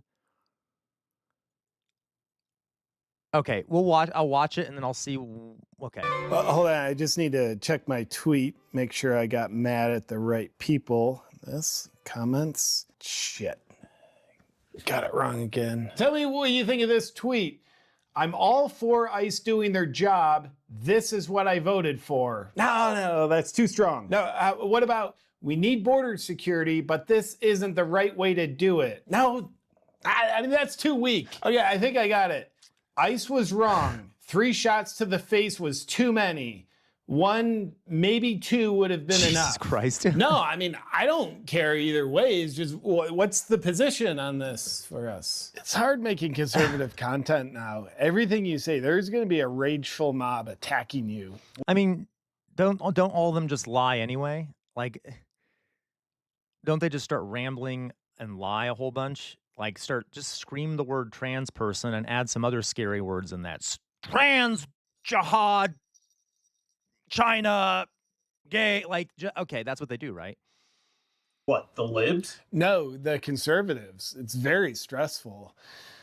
Liberals have been leaving us alone, though. Hey, where do we stand on this take over Greenland thing? It's a wild claim. Candace says she doesn't know, but she knows. What do you think that means? I catch hell for every piece of content I make. Like, there's no winning positions you can take. They're so weak. Oh my God, they're so weak. Like, they're so like, oh, we got to be so careful and we can't call it murder. And oh my God. And we're not going to talk about Epstein. And we're such weak little snowflakes. And we can't, like, they're so pathetic. With these people, with my people, these whatever they are. Okay, I think this will be a safe Letitia. tweet. Oh my God. We should bomb Iran because the regime kills protesters. Okay, that's wrong. Delete that. We should not bomb Iran because Israel wants us to. Okay, also wrong. We should not bomb Italy. I like Big Joel, Nathan. I haven't watched much of his stuff, but the stuff I've seen, I've liked. Should be a safer take. I never thought I'd live in a time where Trump supporters would hate you for supporting Trump. Well, they do a lot of the time. Oh, dude, Dan Bongino's coming back on air. Because they're idiots. Oh, we hate... I'm sorry, I shouldn't say that. I know, I have to be nice or whatever, but they're idiots. Dan Bongino now? Is Erica Kirk a CIA asset? I don't know, but Candace said that Charlie came to her in a dream and told her, and I thought it was a credible source, kind of a direct quote. Your nuanced position on Israel should come down to, do you hate Tucker Carlson or do you hate Ben Shapiro? I call upon all nations to stop these terrorist killers. Now watch this drive.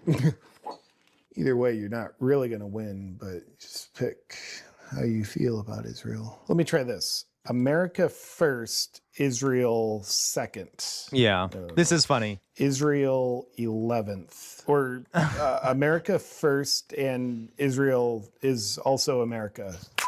I just don't think you can win on this one or any of them. All right, let me get this right. So if I support TPUSA, I'm potentially supporting the group that had Charlie killed. And if I don't support them, I'm turning my back on Charlie's legacy. What the fuck do I do with that? There's a little bit of infighting amongst this is funny. Like, this is good. I really like. I know it's satire. It's very funny. But it also shows. I don't know if he's meaning to show this. How like it's all a game, right? They just have to figure out what they want people to say. Like it's all. They don't really believe anything.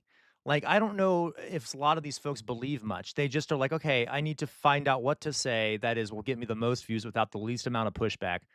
Okay, like, I don't know. Okay. Commentators now. Do you know Candace Owens and Alex Jones hate each other? And Ben Shapiro hates Megyn Kelly. And if that one ever comes down to fisticuffs, my money's on Megyn Kelly for sure. Hey, Kevin, is it good or bad to be called a Zionist? I don't know. From the same tweet, people are calling me a Jew hater and a Zionist shill. Oh my God. Can't figure out what I did wrong. My views are way down. Like, if you make content bashing the left, everybody's really not gonna watch it. If you make content based on what you think, Totally, you'll be hated Louise, that's an excellent point. This is like looking behind the curtain when you reach the Wizard of Oz, right? by half the conservatives. And the other half just won't care. No, like, this does not make me a neocon. Why would they say that? Maybe in my content, I should just start character assassinating other conservatives. Hey. It works for the left, doesn't it, guys? It works for the left. Let's get the right wing doing it. They already are started doing it, but okay. Something to the discourse, right? Okay, so here's what I'm going to tweet. Candace isn't actually black, and she's a shill working for the CIA. Alex Jones secretly works for Israel and the IRS. There are people that would say I work for the CIA. That's so funny. And Tim Pool is Chinese. The views are up. That's good. She said Tucker's a Muslim. Like, have you seen a picture of Laura Loomer? I mean, do you think those are real? No, I think her face is that way on purpose for some reason. Candace has been saying a lot of things, and I just wondered if you knew what to make of it. If I'm following her right, then everyone was an accomplice in Charlie's death. Except her. So if we're talking border security, we like Trump because he's one of us. But if we're talking the Epstein files, we hate Trump because he's one of them. Is that right? It's weird. Today, the only way to get out of the crosshairs of the angry conservatives is to be a liberal. Maybe I could become a liberal. Yes, he's joking. Guys, it's satire. It is. He's being satirical. Okay, he's joking.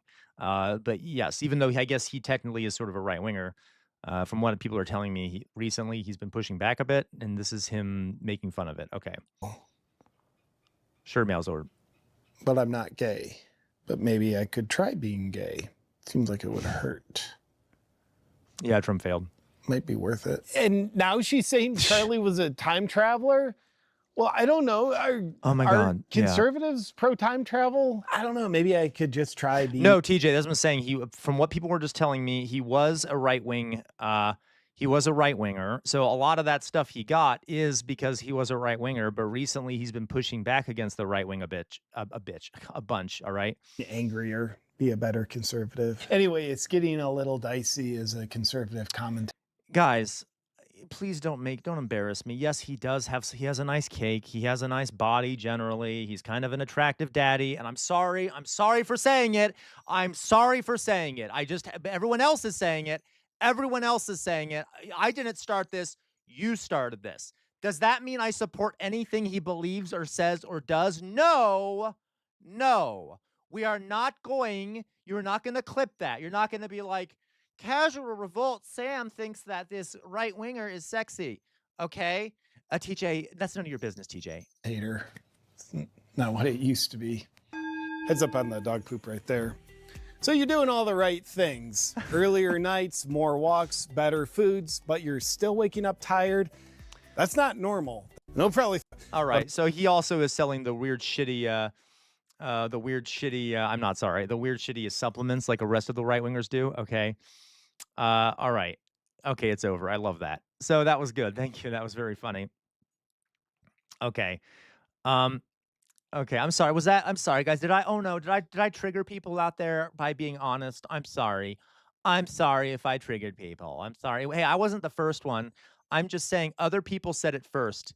And then I started going off it. So it's not my fault. Really, I'm the victim in this situation. I want to be clear. I am the victim in this situation. AMA Gaming. So, a little fun story for y'all since we were talking about soccer. On June 26th this year, Egypt and Iran will play each other in Seattle. for one of the matches in the World Cup, and apparently before finding out what teams were going to play, Seattle designated that day an LGBTQ Pride March on that day. So there will be a whole lot of a lot of pride flags and shit. And it just so happened that both teams playing are from very anti-LGBTQ countries. That's hilarious, AMA. I love that. Okay. Exactly, Doug. Exactly, Doug. Thank you, Doug. You're right. Okay. That's why he's doing what he's doing. Come on. It's not like he... Okay, I'll stop talking about him. Forgive me. I'm not a fan. All right. So, okay, I need to stop objectifying people. I know, guys, it's a personal flaw. It's a personal flaw. I know. As long as I acknowledge it, it's okay, right? It doesn't mean I have to do anything to change it. Okay, so let's see here. Let's go on. You said Meowzord. Well, I don't know if we should do. Let's not do that right now. Okay. Okay, fine. We'll do it. Meowzord. We'll watch a little bit of the other one he did, apparently. Meowzord. Yeah, it's... Oh, you know what? I clicked the wrong button. I need to do this better.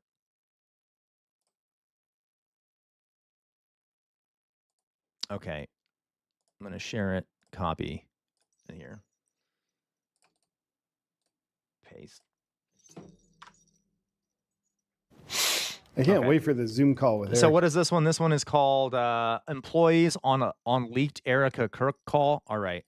Yeah, I can't believe she's doing it just 6 days after Charlie, but she'll probably just be crying the whole time. Poor thing. Oh, she's on. Oh, God, I'm... Okay. Thumbs up. Look how cute that is. Sorry, this is a little bit more informal than probably Charlie would be reacting. How sweet. Surprisingly upbeat. Laughing a lot. Sorry, you guys. I just wanted to say first and foremost, my heart obviously is broken for you guys. For us. By the way, guys, have you seen that video? Have you seen that video of her like being kind of like, oh my God, hi guys. Oh my God, we're doing so well with the merchandising, and I want all of you to recommit and like think about Charlie and work harder, you peasants that I'm gonna make money off of. It's very bad. And I will say, I know I might sound kind of like I'm being too nice. I do get it, though. Sometimes when people are going through trauma or like a loss, they react in very strange ways. That is not excusing her behavior, but at the very least,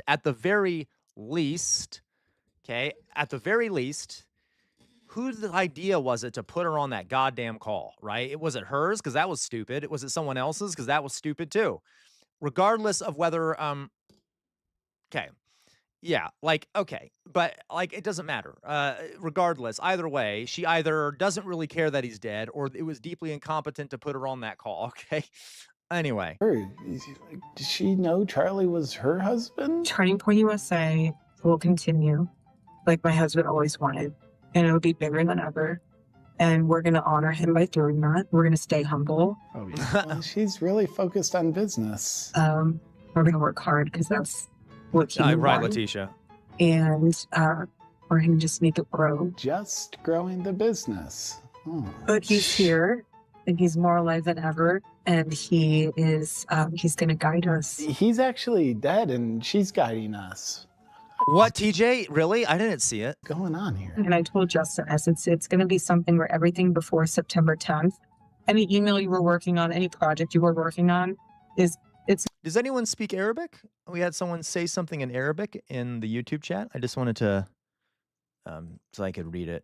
I'm curious. Not that it's irrelevant now. It's just things have changed, obviously. What? So projects Charlie had us working on don't matter? Like, dude, don't you think this is a little strange? Oh, is it not Arabic? I can't really see it, TJ. Okay, forgive me. I don't know what it is.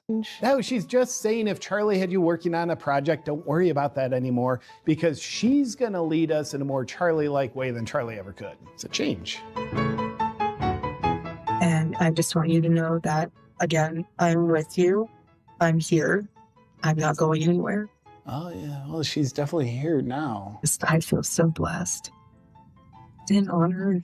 Hey, man, do you think it's weird that she's leading us now? No, not at all. Funny. That's Charlie's wife. What are you talking about? She has no background in leading significant 9-figure organizations. Look, Paul, I don't know. I've been trying to interview Charlie Kirk, and he hasn't been responding or wanting to interview, so I don't know. Like, I had him in the studio a few days ago, And I had him in the studio a few days ago, and he wasn't, he wasn't responding. I don't know. I think there might be something wrong with him. Her background is seeking fame through reality TV shows and beauty pageants. I mean, she's not next in line most qualified to lead us. Yes, she is. Just imagine Patrick Mahomes tragically dies in a car accident. Who would be next in line to lead the Chiefs as starting quarterback? Second string quarterback. No, dummy. Patrick Mahomes' wife. It's the same thing. You don't think this is weird? You're just overthinking it. And by the way, show some respect, okay? She's a grieving widow, but she's not really grieving. She's not doing any of that. I thought so, Everyone Mr. grieves TK. differently, so if someone's acting weird, don't read into that. There you go. You just heard her. Everyone grieves differently. Well, but nobody grieves like that. Just get over it, pussy. We got to get ready for the Okay, I know you guys are going to hate me. I know I'm nitpicking, but guys, people can grieve like that. I know that's like, I'm not defending her. I'm just saying people grieve in really weird ways. Okay. I've seen it. I've experienced it. Anyway, but okay, that doesn't mean that it's, I'm not defending it. Again, it's either incompetence or she doesn't care. memorial service. It's going to be sick. I don't know, man. I'm just so sad. Hi, everybody. I still love all these emoji Zoom things.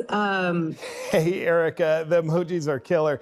So how'd this memorial perform? I don't even know where to begin. The fact that we were able to pull off an event of the century, like it's just insane. I don't, complete insanity. Incredible. Now, what kind of numbers did we do? We had over 275,000 people. Insane. Okay, yeah, this is weird. I can't excuse this. This is not grieving. She's way too focused on these things, right? Her husband got shot in the neck 11 days ago. Erica, now that it's been 11 days since your husband got shot in the neck, how do we do on merch? We're at like over 200,000 for merch sales. Don't quote me on that because I think it just keeps like bumping up like crazy. But great, it's all positives. Oh my God. Huge thank you to the events team, the development team, the graphic design team, the production team. Phenomenal. Erica, with all due respect, what about Charlie? My husband's dead. Like, I'm not trying to be morbid, but he's dead. Okay. Can we bring it back to the numbers? Since his assassination, we have 100,000 chapter requests, Virtual violence, it is open secrets. 300,000 new donors. I'm so happy to hear that all of that happened. Otherwise, honestly, Turning Point USA and Turning Point Action, full steam ahead, you guys. We have so much to do, which is exciting. Her children lost their father. Who do you think is with them right now?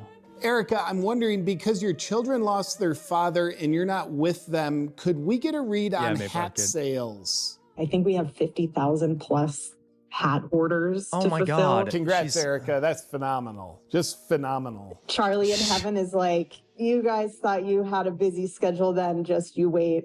So you're saying that Charlie, with a heavenly perspective, wants us to work even more? Yeah, literally she said that. If you guys watch the video, she basically is like, we have to do what Charlie would want. He's looking down us from heaven, and you need to work harder and longer hours for the sake of Charlie. Like, it's really gross and very manipulative. Instead of spending more time with our families? Is that...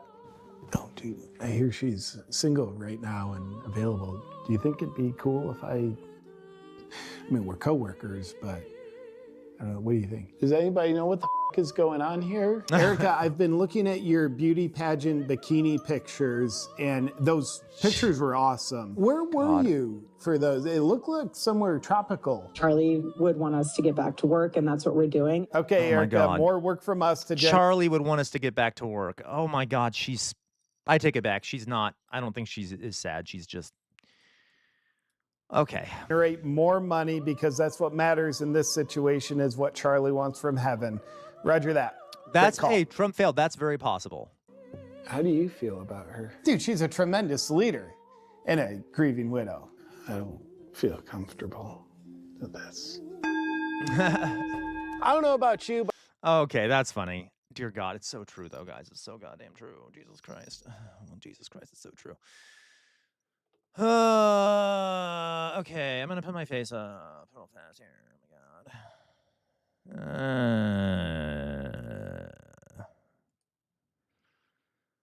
All right, guys. How's everyone doing out there? How's everyone doing out there? Is everyone still there? And I put everyone to sleep with those comedic videos. How's everyone doing? Everyone okay?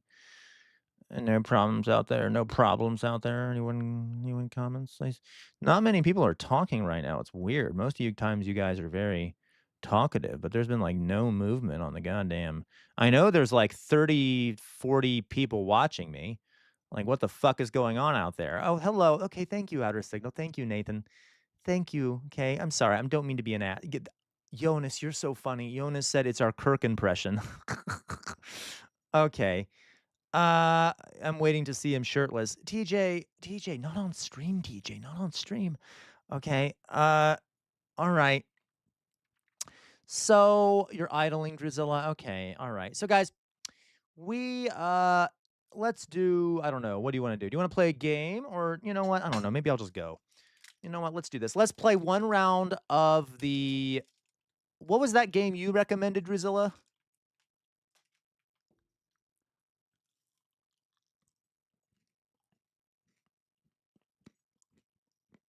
I see multiple recommendations. Sorry, I just pulled out trail mix. Anyone property guesser? Okay, I've never heard of it. Let's try property guesser. Okay. Let's try property guesser.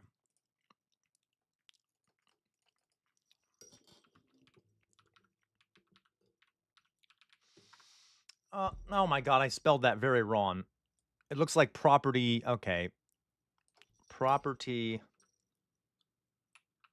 guesser. Now, if this isn't good, Drusilla, I'll be very mad at you. Okay, I'll be very angry.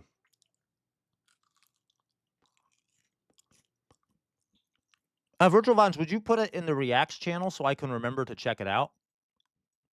What do you mean it's a psyop, Meowsword? What are you all rambling on about? Okay.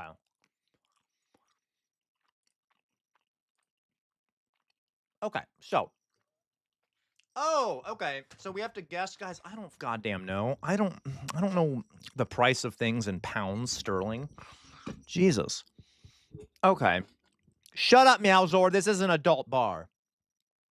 Okay? So I don't know, like, okay. Well, I don't know the cost of a property in the UK. Okay. Mayflower Kid, you know what? Okay, we'll try it real fast. We'll try it really fast, and if it fails, we'll do something else. Okay, we'll do something else. Play free now. Okay, what do we do now? Select a location. What do you mean? In London? Let's just go London. I don't know. Oh, this is cute. This is cute. So, guys, I don't even know what's the average price of a house in the UK these days. Like, I don't even know. I only know as American. I know that the prices are really high. Okay, you know what? We'll try this. I'll say this is what, like, it looks ultra modern. We could try here. 1 bedroom, ultra modern. Probably like, I don't know, 200,000 pounds. Like, you think so? Okay, 400,000. Okay, I will try 400,000 pounds. All right. Oh, I wasn't that far off. I was off by about 100,000. Okay, you know what? Let's. This is London. Okay, well let's try another one. Let's try another one. That's not bad. Next, let's try another one. So we can just choose places. Okay, let's try one in, I don't know, Hull. Well, we'll see what's a place in Hull. Let's see what that costs. Oh, this is cute. Probably not as expensive. Oh wait, I lied. 2 bedrooms. Dear God, it looks nice. Well, do we think like 300,000? Because it's not in London. Do we think this is 300,000? 145K. Yeah, I think it looks like a full house, right? So 300,000, but it's not like in London. So, oh my God, I was very wrong. I was very wrong. Okay, who said? I think the closest person here was Mithril. Did someone else say it differently? Okay. Oof, yeah, that was, I really failed that one. Is Hall. All right. I know, right, guys? For the Americans out here, I know all of you, the Americans out there, are salivating and being like, oh my God, we need to move to the UK right now. But as you can see, the prices are really high in certain places. But okay. Let's see what else we got. Next. Done. Edinburgh. Let's go to Edinburgh. I mean, I don't know where Dolly Boy. The Dolly Boy lives all the way up here, probably near Inverness, I'm guessing. Let's go to where Dolly Boy lives. I don't know if this is where actually Dolly Boy lives, but I know he lives in the Highlands. So we're gonna go to Inverness, and because Dolly Boy lives there, it's probably not that expensive, right? You know, because of Dolly Boy, that probably lowers the value a bit there, right, Dolly Boy? Wouldn't you say? So let's see what we got here. Dolly Boy, I'm so sorry. I don't mean to be mean to you. I don't mean to be mean to you. So, this is nice. This is nice, but uh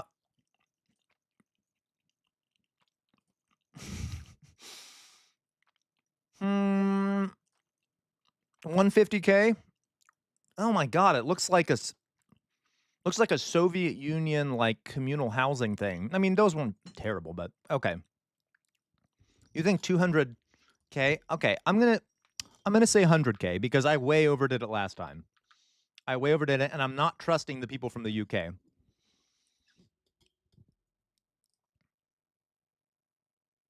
Oh, I'm glad I listened to myself. I'm glad I listened to myself. I was right. I was only 27,000 off. Okay, that's not bad at all. Next, let's try one more. Where are you, Louise? Norwich, east of England. Okay, there's Norwich. We'll try Norwich here. Select. Oh, good God. Oh my God. Well, that has to be like $1 million or so. That has to be expensive, right? I mean, look at it. It has like the perfect location. Okay, you know what? We're gonna say $1 million. 1 million. Fine, TJ. Fine. Okay, fine. TJ gets a boop. Where's my boop stick? Where the hell is my boop stick? I'm gonna lost my goddamn boop stick. This is vitally important. Okay, we'll do that. We'll do the boop stick. Cody, DJ, TJ gets a boop stick. Boop. Okay, I'm gonna say a mil. Well, we'll say a mil. This is gonna be a mil. I could be wrong though. Maybe I'm overdoing it. Oh. Well, it was only 375. What is it? Quid? Pounds? So that's not that bad. But I was off by quite a bit. I know, guys. This is why America sucks, okay? Like, any American knows that you can possibly have that large of a house in the middle of what appears to be a nice neighborhood, like a really nice neighborhood on like, okay. So, okay. Like, okay. So, but I know that these are really high price, like there's really bad prices in the UK right now. All right. Let's try one more. Okay, let's try one more, and then we will go to something else. Yeah. Done. Let's try Sheffield. The middle there. Ooh. Oh, it's cute. It's cute. But I would say this is probably what? Do we think like 65? I think it's 65, guys. 65. I'm going to say 65. Oh, God. 65. 65. Oh, I was really wrong there. 187. Okay, wow, I was wrong. Cody, you were the closest to being right on that one. Congrats. Cody gets a boop. Boop. All right. And I think Mithril actually, well, okay. So that wasn't that bad. Let me try Lancaster because I did Mithril asked for Lancaster, and then that'll be the end of it for this. Lancaster. Select location. Oh. Oh, this is cute. Is this where you live, Mithril? Do you have a cute little house like this? This is adorable. This is very, very adorable. Okay, well, Lancaster, let's see here. Was that the red rose or the white rose? I always get them mixed up. Red rose or white rose. This, okay, you think 300,000? Okay, this is cute. Are you sure? Like, I think this is probably, what, 130? Do you think 130? Let's try 130. 130. Okay, you think 135? What is this? Price is Right, Doug? You're trying to, okay. Okay, you know what? Virtual violence was 100% correct. Hello, the one addict. Virtual violence was 100% correct. So virtual violence, you get 2 boops because virtual violence was right on. Okay? Boop, boop. And Mayflower Kid, you get a bonk. Bonk for guessing 1K. You're not even trying, okay? So, okay, that was a fun game. I actually kind of like that. That was better than I thought it would be. I thought I wouldn't be able to guess some of these things. Okay, that's lovely. All right, let's try one more game here. Not of this, but of a different game. Someone recommended a game called... Oh, Liverpool? Wait, you know what? Okay, fine. I'll do Liverpool really fast. I'm not meaning to miss anyone. It's just hard to pay attention. We'll try Liverpool, and that'll be the last time. Oh, my God. Oh, my God. What, did Freddie Mercury live here? Look at this shit. This is a nice... That's a nice house. Okay. I think this is... yeah, do we think... Nathan Runyon? I will try. So it'd be... Bonk. There you go. Did that work? Bonk. Did that meet your demands? I think this is 6K or 600K, not 6K. 600K. Submit guess. What? It was only 166,500. Okay. What is going on over in the UK? I mean, Jesus Christ. Okay, that is a very inexpensive house for how beautiful and big it is and shit, okay? Dear Lord. It's a small apartment. Oh, really? Okay, maybe I just misunderstood it. Yeah, maybe, is it, okay. I gotta see here. Was it actually it was sold in October for 166, but it's leasable. I'm trying to see here. It's a flat. Oh, it's just a flat. Okay, it's not an entire, all right. Okay. It's just an apartment. All right, that makes sense. I should have checked out the listing first, but then we would have been able to, all right. Okay, guys, let me see here.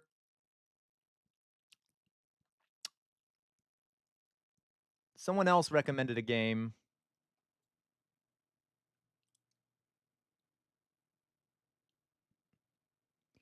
Globe.le. Let's try that real fast.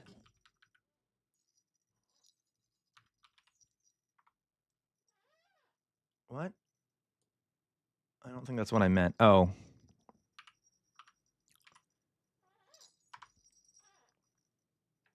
This game? Guess the country? Is that what it is? Okay. We'll just try this really fast.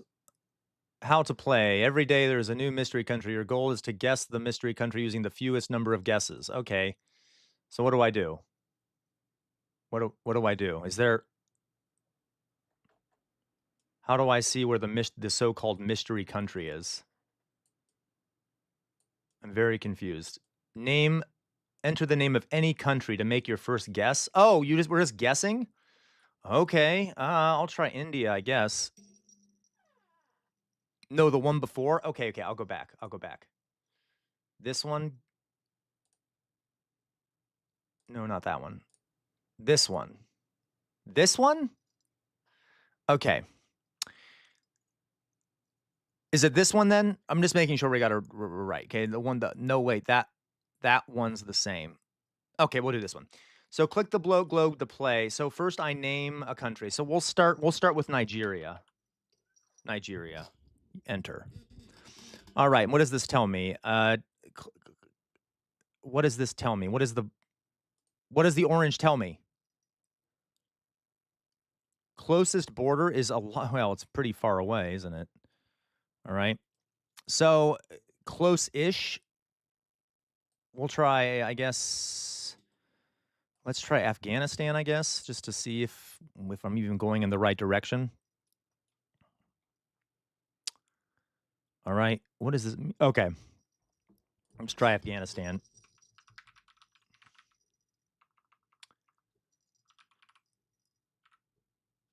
Afghanistan. Okay.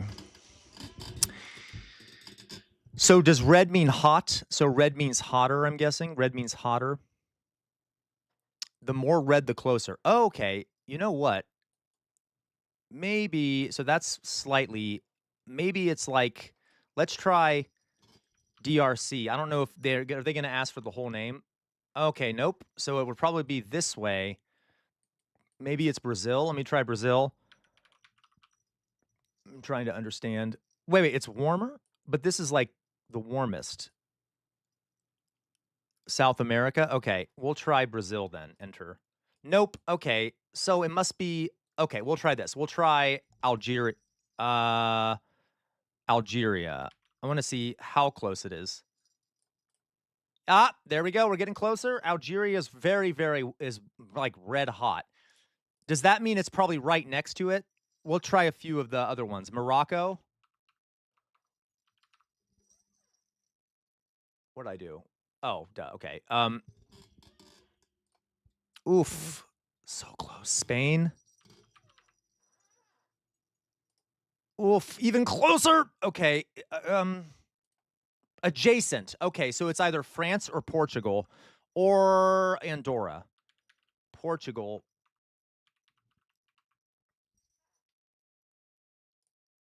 Nope. France. Has to be France or Andorra. What? Okay, Andorra.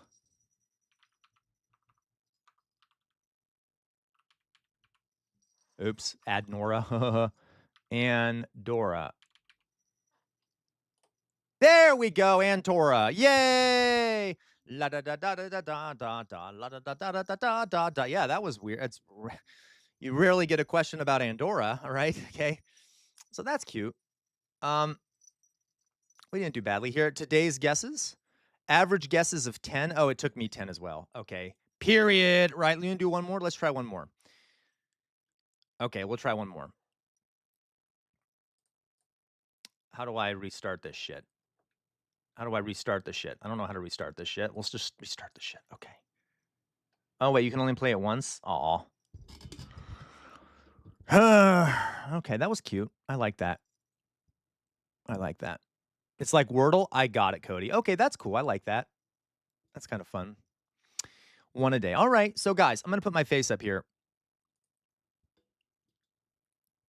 I am going to go. I feel that I'm feeling spent. You all have drained me. So, all right. First thing here, if you like the content, you can become a member for as little as 99 cents a month over on YouTube. Oh my God, I'm gonna sneeze. Oh my goodness. Woo! Woo! Oh, okay. Let me hand out a few boops for those that deserve boops, okay? Retro Asher's here. Hello, Retro Asher. Retro Asher, you get a boop. Boop. Mayflower Kid gets a boop. Boop. It's Cody gets a boop. Boop.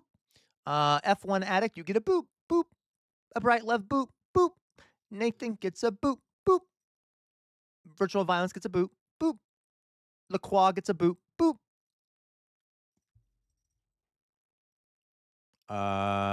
Mayflower Kid, I already gave Mayflower Kid a boop. Dolly Boy gets a boop. Boop. TJ gets a boop. Boop. Dolly Boy gets also gets a bromp. Bromp! Just because I don't like Dolly Boy. You know I love you, Dolly Boy. I'm so sorry. Yay, LaCroix. I love it when you get okay. Macy gets a boop. Boop. Did I miss anyone? Did I miss anyone? Did I miss anyone who wants a boop? Did I miss anyone who wants a boop? You can get a bonk, Nathan. Bonk! There you go. All right.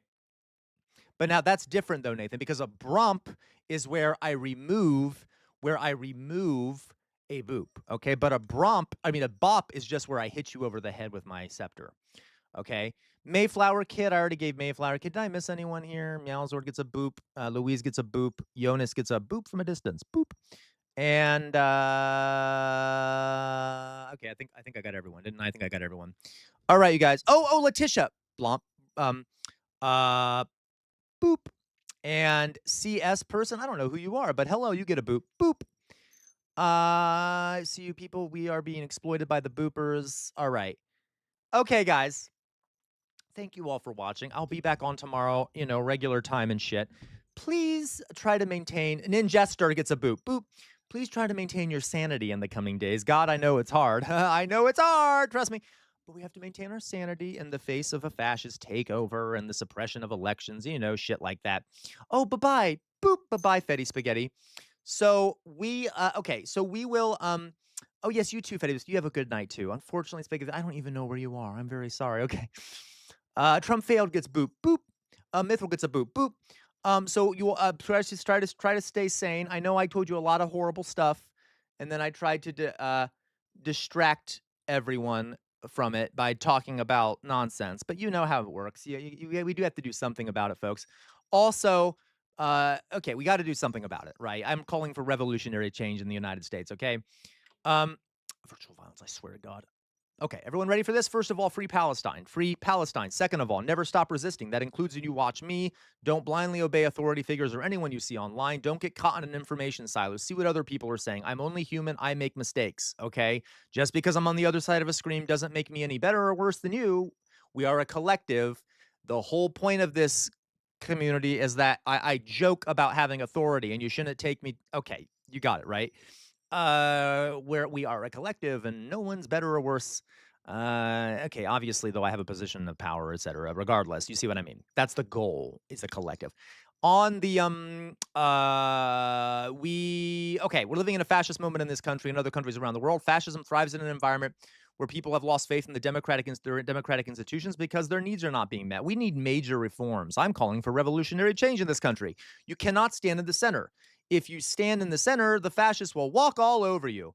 Walk all over you, all right? Don't let them do that. Don't be a slug. Don't lie down on the ground and let the fascist goose step all over you. Haha, kind of pathetic if you do that. Don't be pathetic. Don't let them walk all over you. On the wall behind me is a sword. It's been passed down in my family for many years. The name of the sword is Chainbreaker. It is thought to have been responsible for the death of 7, at least, slave owners. Why do I have it back there? To remind everyone that our ancestors made some major sacrifices for some of the things we have today, some of the rights we have, some of the freedoms. Some of the other things we have. We cannot let their sacrifice go to waste, folks. I'm begging you as a historian, please don't let their sacrifice go to waste, and always, always, always, always, always, always fight for a better future. And on that note, folks, okay, correct. I'm an oligarch, and this is just a corporate plant, 100%. By the way, buy stocks for BlackRock. Okay, joking. Okay, I don't. Okay. Love you all very much. By the way, folks, on one last note here, I posted in the announcements on Discord the amount of money I made. Sarah, you get a boop. Boop. Oh my God, I need to talk. Oh, I even had it ready, Sarah. Sarah sent me something I wanted to talk to you all about. We'll do it tomorrow. On Discord in the announcements channel, I posted the amount of money I made last month. I'm very open about how much money I make doing this. So please, if you're curious about how much money I'm making per month, you can go check out the announcements channel on Discord if you want to see how much I'm making, okay? And on that note, folks, you all have a good rest of your day, morning, evening, noon, night, wherever you may be. I might come back on later if anything horrific happens. So keep an eye out for that if you're interested. I'll come back on tomorrow otherwise. Bye-bye. Maybe. If the button wasn't frozen. So...